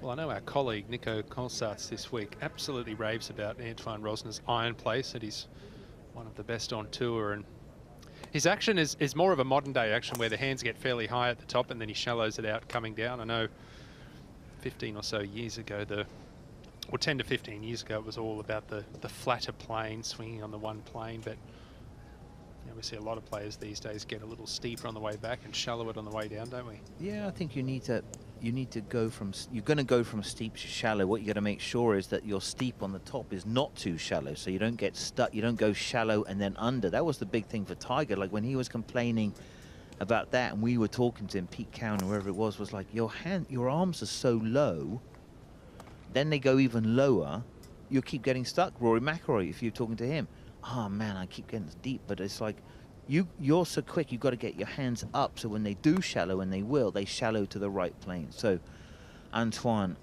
just holding one off there. Lots of little finishes. Some guys finish exactly the same all the time. He's got about 7 different finishes. He does, and if you've got a blanket, you could go and throw it over where those balls finished. That is right. So that was probably a 7-iron. This is a little bit longer. See if we get kind of like a 145 ball speed. You think that looks like a 5-iron? I think that could be a 1-iron, Simon. Here we go. It looks about a 5-iron to me. Yeah. I'm going for 207. Oh, that was good though. Yeah. Yeah, you kind of get used to the numbers. You know what the guy's hitting, and how they work around. Here we go. Just working with a little ball there. That's called a tour striker. Just helps you to keep your arms and your chest kind of linked up a little bit. There's kind of two sequences. There's a lower body sequence with your upper body, and then there's another sequence which is your upper body and your arms. And every now and again you get it all lined up and it all works beautifully, but most of the time it's a battle. Ewan? I think as a professional golfer, you're always battling something. Could be your iron play, driving, chipping, putting, nothing. You're never really happy with every facet of your game. No, it's like one of those guys, like, you know, the guys who spin a plate on a stick. There's like 10 of those in golf, and one of them's always crashing on the ground. So Antoine moving through the ball puts a little bit more speed into that. Multiple winner out here. A lot of people would be surprised, I think, to see his name up near the top of the leaderboard, but for those that know him, not necessarily so. No. Shabs has had a great round. That's really good work. What about Michael Stewart? Yeah. He's not had a top 10 this season on the No. Challenge Tour. He's missed more cuts than he's made. Qualifies for this, first time he's ever played a major, and he's top 5. Yeah. There's always a few. Spieth is a good player moving up. There's some names just starting to float towards the top, hey? And the Kitchen as well, 3 under par. Yeah. Bogey and a birdie so far for him. Good start for Jason Day. Matthew Southgate, good finish for him as well. Yeah, that's awesome, isn't it? Matthew Southgate was kind of like I think a little bit of a links specialist. So what we're talking about there is on the 14th he did a birdie, 15th he did a birdie, dropped one on 17, easily done with a very difficult left pin, but he eagled the last. So Matthew, congratulations, shot 70 today, and in a very, very nice spot. 14th place currently and could improve. McIlroy's on the same number. Max Homa is coming to the end of his round and has just spilled a few shots on the back nine. He's doubled 11 and he's bogeyed 14, 16 and 17. So Homa has only got 1, 2, 3, 4 pars on his score so far. It's been a little bit of licorice all sorts, hasn't it, for Max Homa? So Antoine up, and then a flash of speed. A strong body, isn't it? It is. 3 iron there as well. Yeah. 245. 240, 245. You see a lot more 2 irons in the bag this week than what you typically do out on tour. Just hybrid's gone, maybe 5 wood's gone. One of the woods will have gone. And that's just to control the apex. They're anticipating, you know, a ball on the ground is going to be better than a ball in the air. You know, at the Byron Nelson Classic a couple of months ago on the PGA Tour, I had a look at Ben Arn's golf bag. He had a 1 iron in there. It was a modern 1 iron. It wasn't like the old butter knife, but still, I haven't seen a 1 iron in a bag for 15 years, I'd say. I think Davis Love was the last guy who used to always hit a 1 iron. 244. Yeah, so that was kind of what we were thinking there. Best long iron player you ever saw? I mean, I only ever got to see Ian Woosnam play once in the flesh. I never got to see Sandy Lyle play in the flesh, but they always talk about those two when it came to long irons. Yeah, I would say that Sandy Lyle would be the sort of the guy. I think that he was like, or at least he didn't see his best very often, right? Let's say that. So he wasn't particularly consistent, but his best was better than all of the rest of the guys of that era. So he was sort of the supreme talent. Faldo was an amazing athlete who sort of found golf. Faldo could have been an amazing rower. He could have been an amazing cyclist, but he chose golf. He was like an athlete looking for a sport. Seve, the golf clubs grew out of his hands, you know. It was like just an amazing artist with a golf club. But Sandy Lyle's best was really pretty amazing. So just looking at the dashboard, Antoine Rosner, we've been looking at him. He's on the bottom left there. Blandy, Richard Bland, he's done. He's been and gone. Oh no, I think that might not telling you the right thing. Richard Bland's in the second to last group. He shot 1 under. He's playing with Antoine Rosner and Lee Hodges. So Richard Bland. Cinderella story on the DP World Tour, winning an amazing emotional event during the lockdown at the Belfry. From memory, he had his coach, long-time coach, interviewing him off the final green with Tim Barter. That would have been a very emotional moment. Yep, they were both very emotional about it. Lovely to see. Wisley member Richard Bland works very hard on this game. So Antoine. 3 wood out. And I know I tended to hit a few different shots when I had the 3 wood out, warming up. You can see he's hitting it off the deck here. I'd hit 3 or 4 shots. Maybe try and hit 1 low, 1 high, tee a couple up.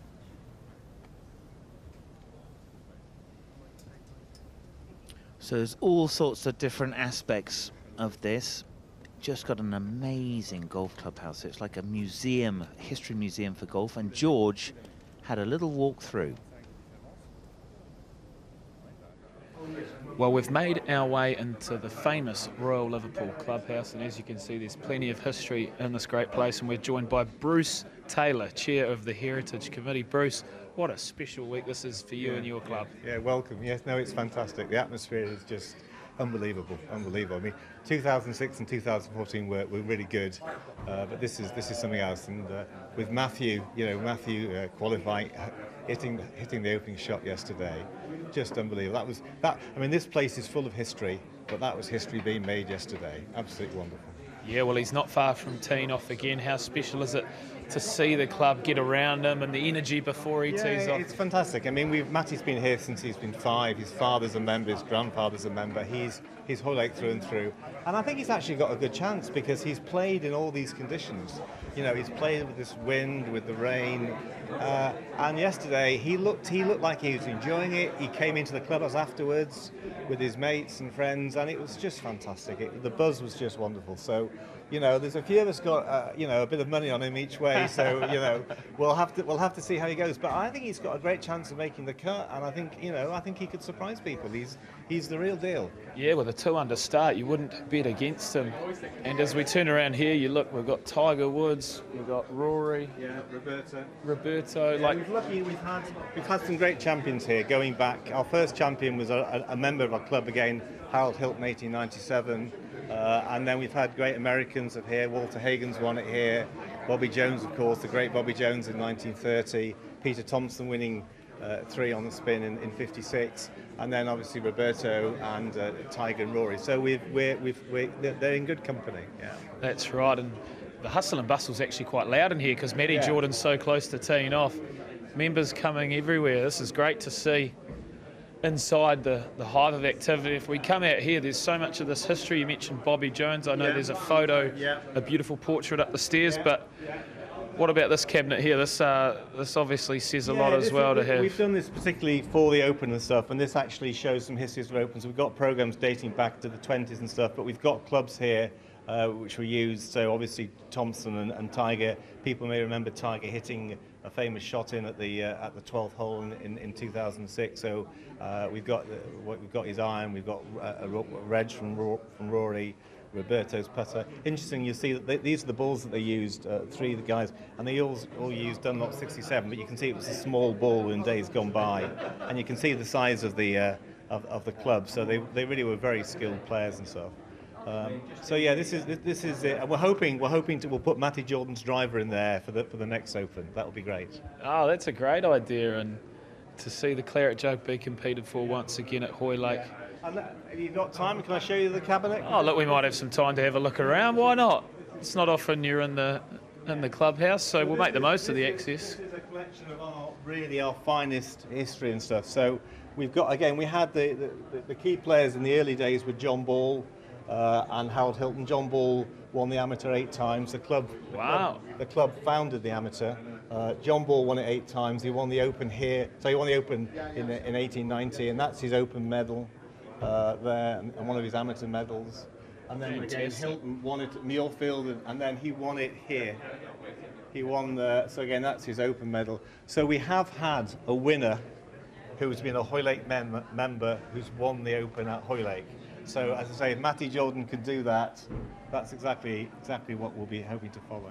Now I'm going to test out our production team's footsteps. I'm going to bring. Is that okay? Keep coming with me. Right. I'm not done here because there's one more little photo that I quite like seeing every time I come in here. Okay. And it's this one. Well, this one right here. This one is a great photo actually, because this is one when Rory won last year. He came into the clubhouse and took a selfie. And guess what? Behind Rory, that's myself. Oh. So I managed to get into the clubhouse. You're getting blocked off by the claret jug. I believe you me, that is definitely me, and I have a picture of that at home and stuff. And that's no, it's absolutely true. I don't believe a word. And that was, I mean, you can sense the atmosphere then. As I say, if hopefully the champion will come back in the clubhouse at the end of Sunday and bring the claret jug with him, and again that he'll get whoever it is, but Matty especially will get a terrific reception. He certainly will, and thank you so much for your pleasure. time. Thanks for the great tour around the clubhouse. History is not far from being made, so we can't wait to see some pictures on Sunday. Amazing scenes. That is a smiley face, and we are hoping, a lot of people are hoping, that Rory McIlroy will have that again on Sunday afternoon. Ewan. 9 strokes behind currently, but we have a runaway leader in Brian Harman, and with adverse weather conditions on the weekend, if he comes back to the field, it will get very bunched, and I wouldn't rule him out.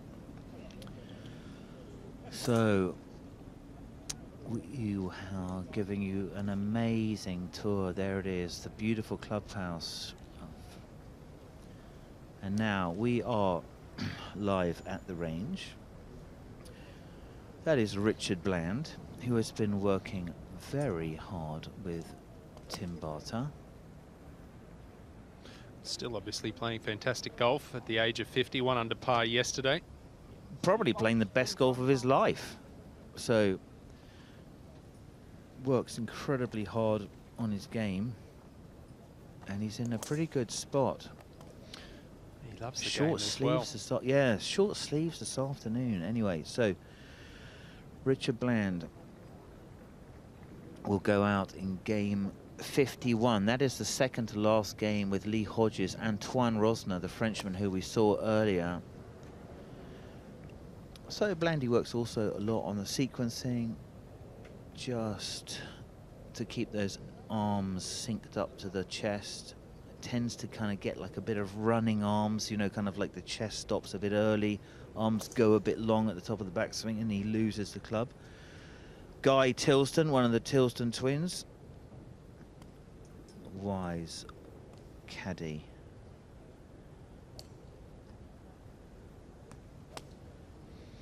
It's a very neat and tidy golf swing.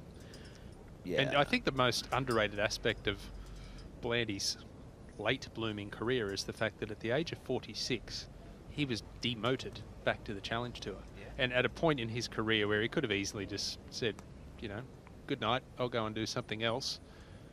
And instead he went to the Challenge Tour, which is not easy, not playing for a lot of money and spending a lot of money and not playing in front of very big crowds, if any crowds, and playing against a lot of the younger players coming through looking for somewhere to play, and went out there and finished top 10 on the money list, got his card back and hasn't looked back since.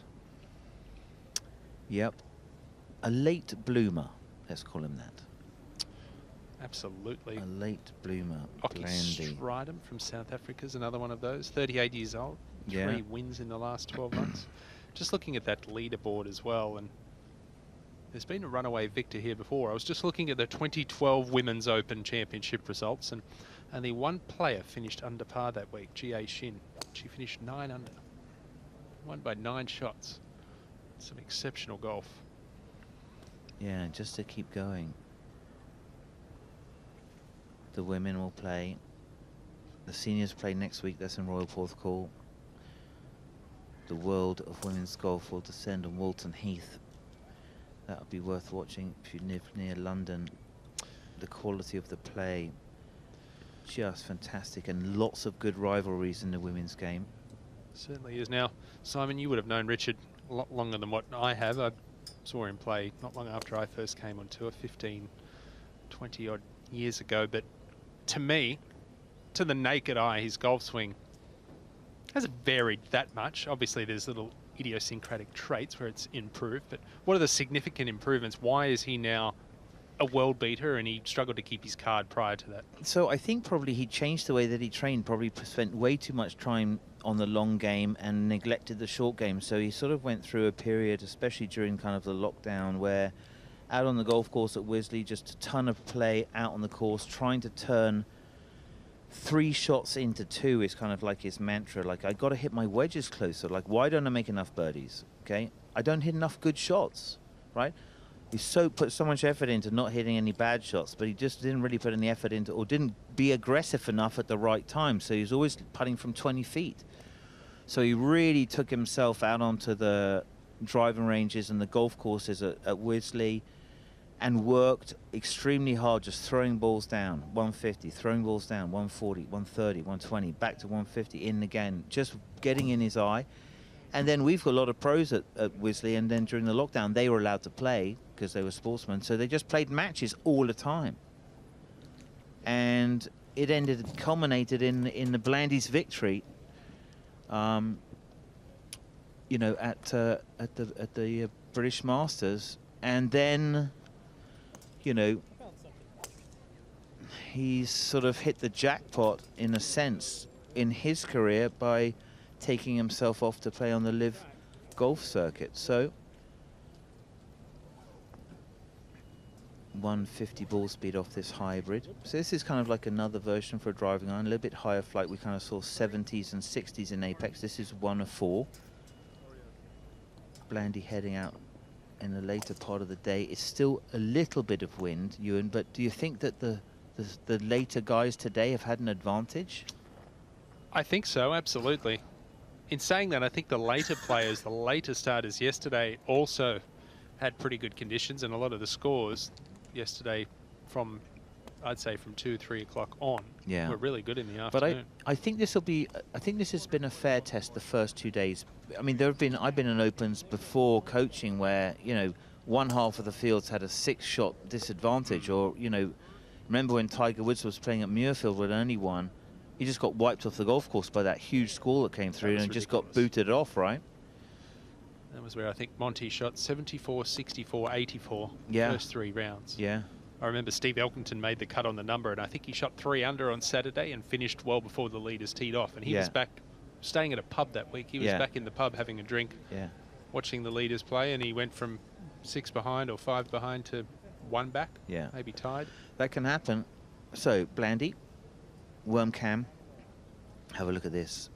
So, loads it settles, and then it goes. 167 ball speed at age of 50, so Blandy, a senior golfer. That's a good carry number. I like it. I mean, that's running out over 300. Yeah, you're not disadvantaged, especially around a links golf course. Brian Harmon probably feeling as though he has a good chance around here as well.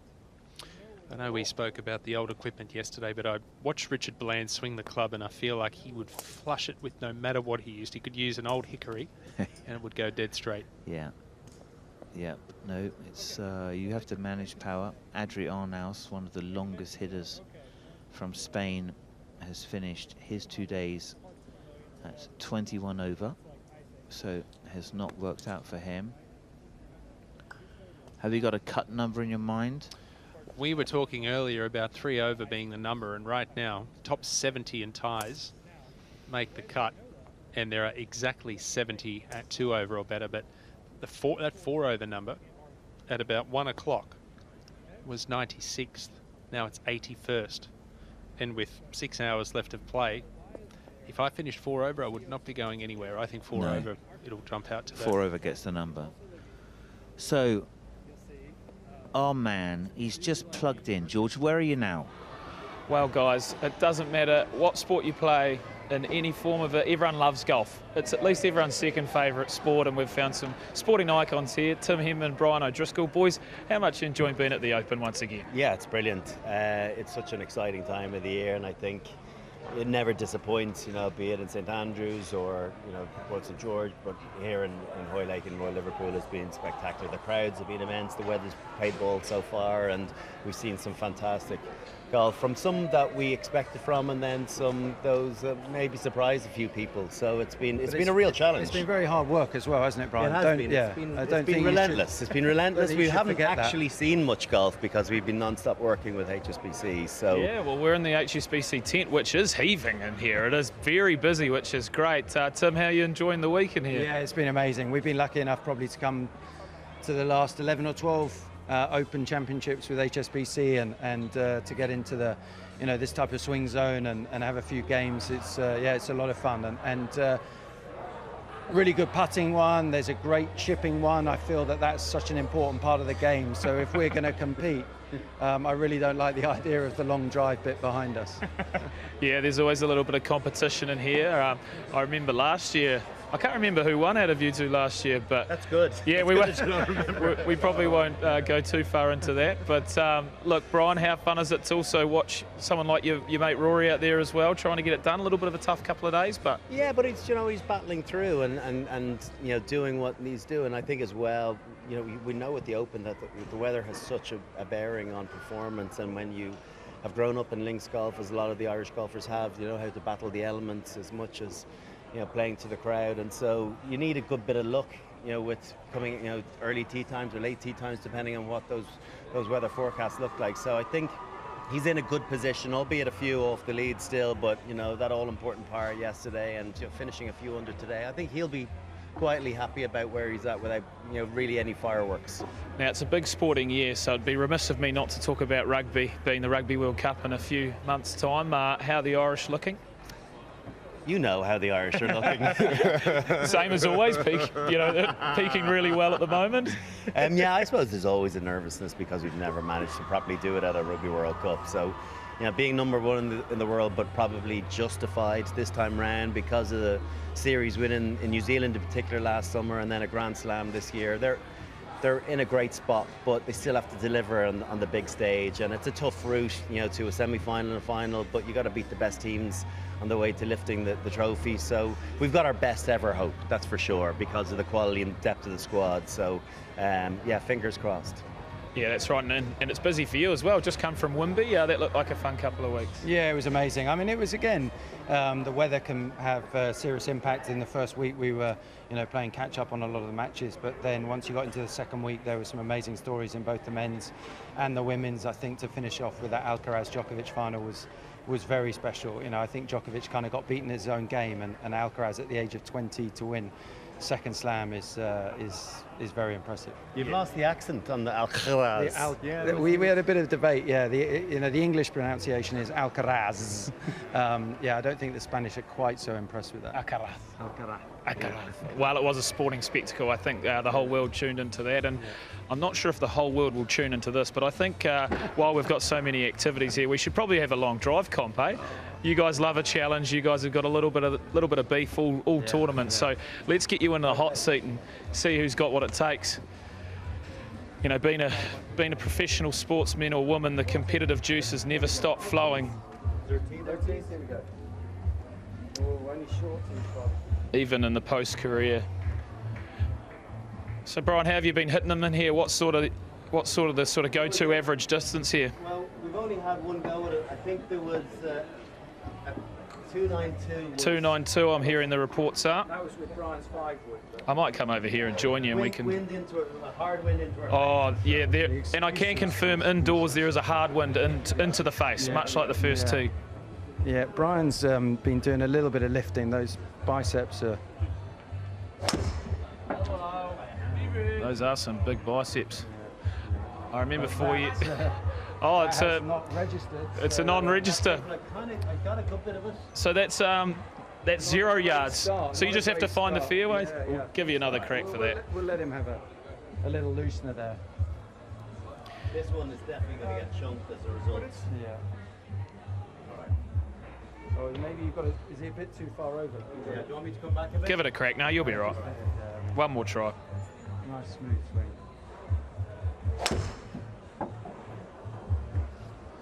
Okay. This is going well. I actually don't know if I'm going to catch two better than that. Yeah, well, this is one of those moments in TV where you've got to adjust with the challenges at hand. So let's try more central. play off the mat over here, so It's like a rugby tee here. I'm just going to place that on there. There we go. I love heels. Yeah, yeah. Little weight on the back foot. Oh, that's my fault. Tim, how much have you enjoyed looking around Liverpool and the course? It looks stunning out there, doesn't it? It's fantastic just to wander around. I mean, there's so many people, and the course, you know, looks fantastic. And oh, wow! Here we go. Here we go. We got some numbers. Oh, that's not too bad. Total 290. That was a fairway finder for Brian. He normally. Okay. This one I usually play with a 7.5. A lot of loft. yeah. I like a 7.5. It was in the air like anyway. I've heard it all now. All right, so go right in the middle there. There we go. Okay, so carry 270, total 290. You'll take that every day of the week. Yeah, like to be honest with you, if the driving fails, I'm in major trouble with the rest of my game. So it's usually something that I can somewhat rely on. It's thereafter that the trouble starts. Fade. He cuts it like Dustin. Oh, that's not too bad. 273. You'll take that. Okay, one more. Well, fair enough. We gave Brian a few. Do you want to set up for a draw? Yeah, I'm going to try and hook this one. Yeah. You guys have surely been in here all day having a crack. This is our second time. There's a bit of a John Ram 3/4 swing on that. Imagine how good he'd be if he swung the whole way. 288. That's it. Well, boys, 288 yards, just 2 yards in it. I took a little bit off Hard that luck. just because Hard luck. You know, it was a great effort. It was a great effort from you. If I win the short game, the putting, the chipping, and then the long drive, so I thought I judged that well, just to be 2 yards short. Well, I'm stuck in a sandwich of competitiveness, but from here it's game, set, and match. O'Driscoll takes that one, but HSBC, you've taken the week. Thanks for having us, and we'll see you soon.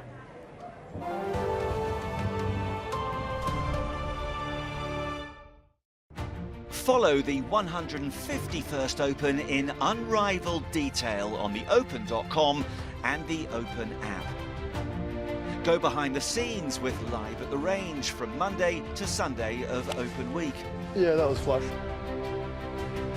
Track every shot hit at the championship and get real-time statistics with ShotView. Get minute-by-minute coverage on the go with Open Radio. Jumping up and down. It's an unbelievable bunker shot. Follow featured groups throughout each day of the championship and soak up all the action on the incredible 17th hole with the Par 3 channel. All streamed live on the open.com and the Open app.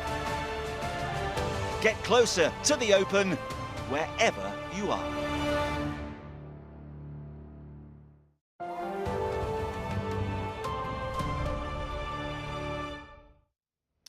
It is 15:47. There are four more groups before the 4:16 tee time, which is Yannick Paul, Sami Välimäki, and this is Laurie Cantor. Good player, good swing. He's played some good golf the last 2 or 3 years now. I believe he's a reserve for the Majestics. Am I right in saying that? I think that is right. Like it's a, yeah, he went to the Live, you know, maybe, I don't know, maybe too early. But anyway, so lots of debate around that. Working on his game, just trying to get the flow. Did very well at Wentworth, the BMW. So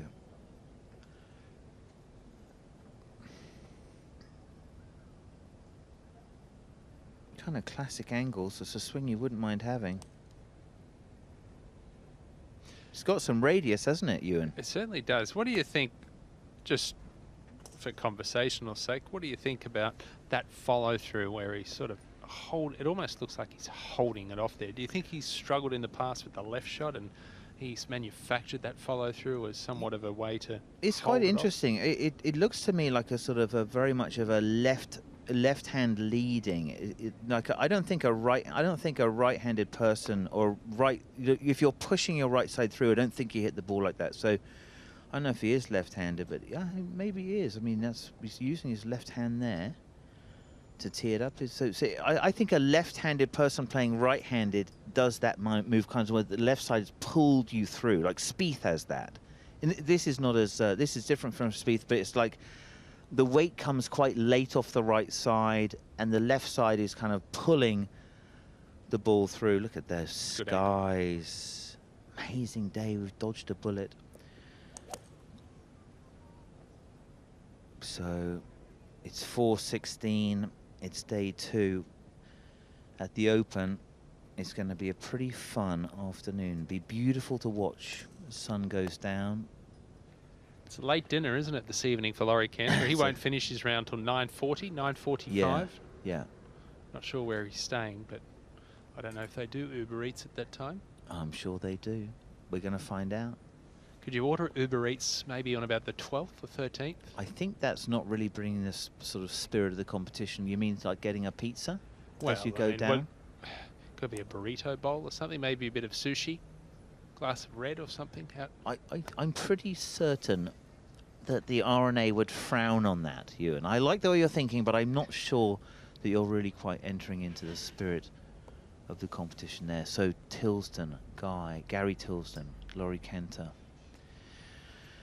Not long to go before they head down. Mike Walker has been there all day, just taking the guys through their finishing steps. I'm going to see if I can text Mike and see if he'll tell me if Laurie Cantor is left-handed or not. Well, who are some of the right-handed golfers that tee the ball up with their left hand, mark the ball with their left hand? Jordan Spieth, Sergio Garcia, Jeff Ogilvy. They're 3 that stand out to me. Who have I missed? Spieth is a lefty. Yep. Sergio's a lefty. Mm-hmm.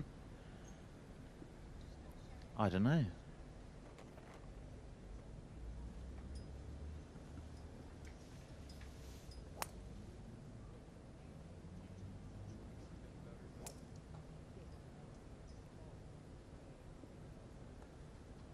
Swings it a lot like Steve Alker, who won the Champions Oh, Tour. that's a great shout. Doesn't he? I like that, yeah. Kind of same pace.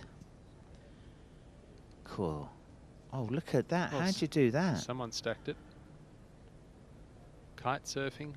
They've got little... Oh, someone's had a spill. Wow. Oh, don't hit him. Okay. Is that George out there? Oh, that's a great shout. You're thinking with his microphone and everything on there? Wow, it's beautiful, isn't it? There he is. Yeah, take a look at this swing. Not just the swing, but the follow-through. The follow-through is like a carbon copy of Steve Alker. Oh, here we go. Mike Walker.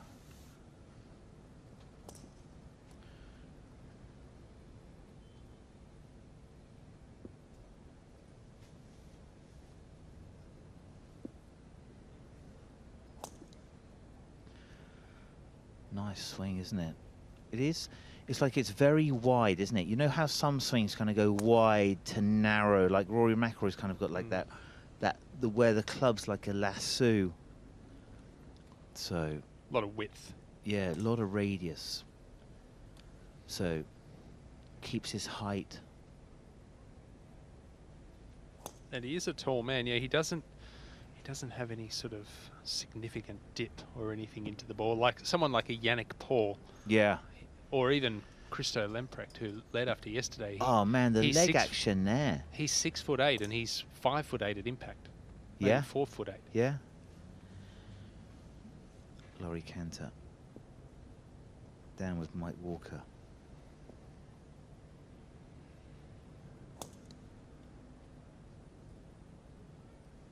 The guys are coming off the golf course having had lunch. It's 10-4.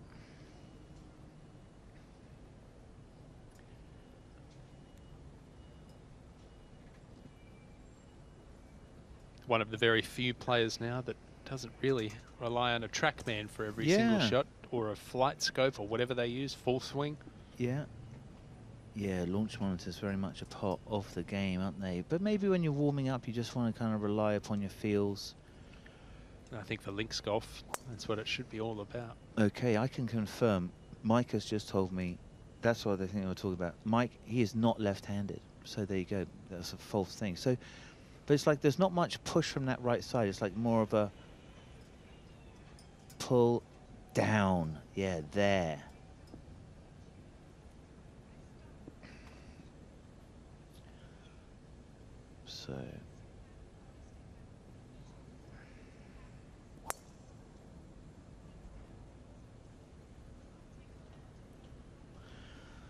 So as we leave the range, we will probably, I think, find our hostess, Di Stewart, glammed up somehow. Hardly. Glammed up with the jug. A little bit windswept. I've had to redo my hair a few times. Do you find that, Simon? Do you know what? I am just happy to have hair. What a hair do you have? I am, honestly. Like, it's uncomplicated. I don't do much with it, but I've got it. No, I know. I'm going with this sort of windswept look, as is Pete. Yes, I'm a big cap guy. Yeah, it's a great cap. We're loving our 51st Open caps. Now, Cameron Smith, speaking of the 150th at St Andrews, 2022, my goodness.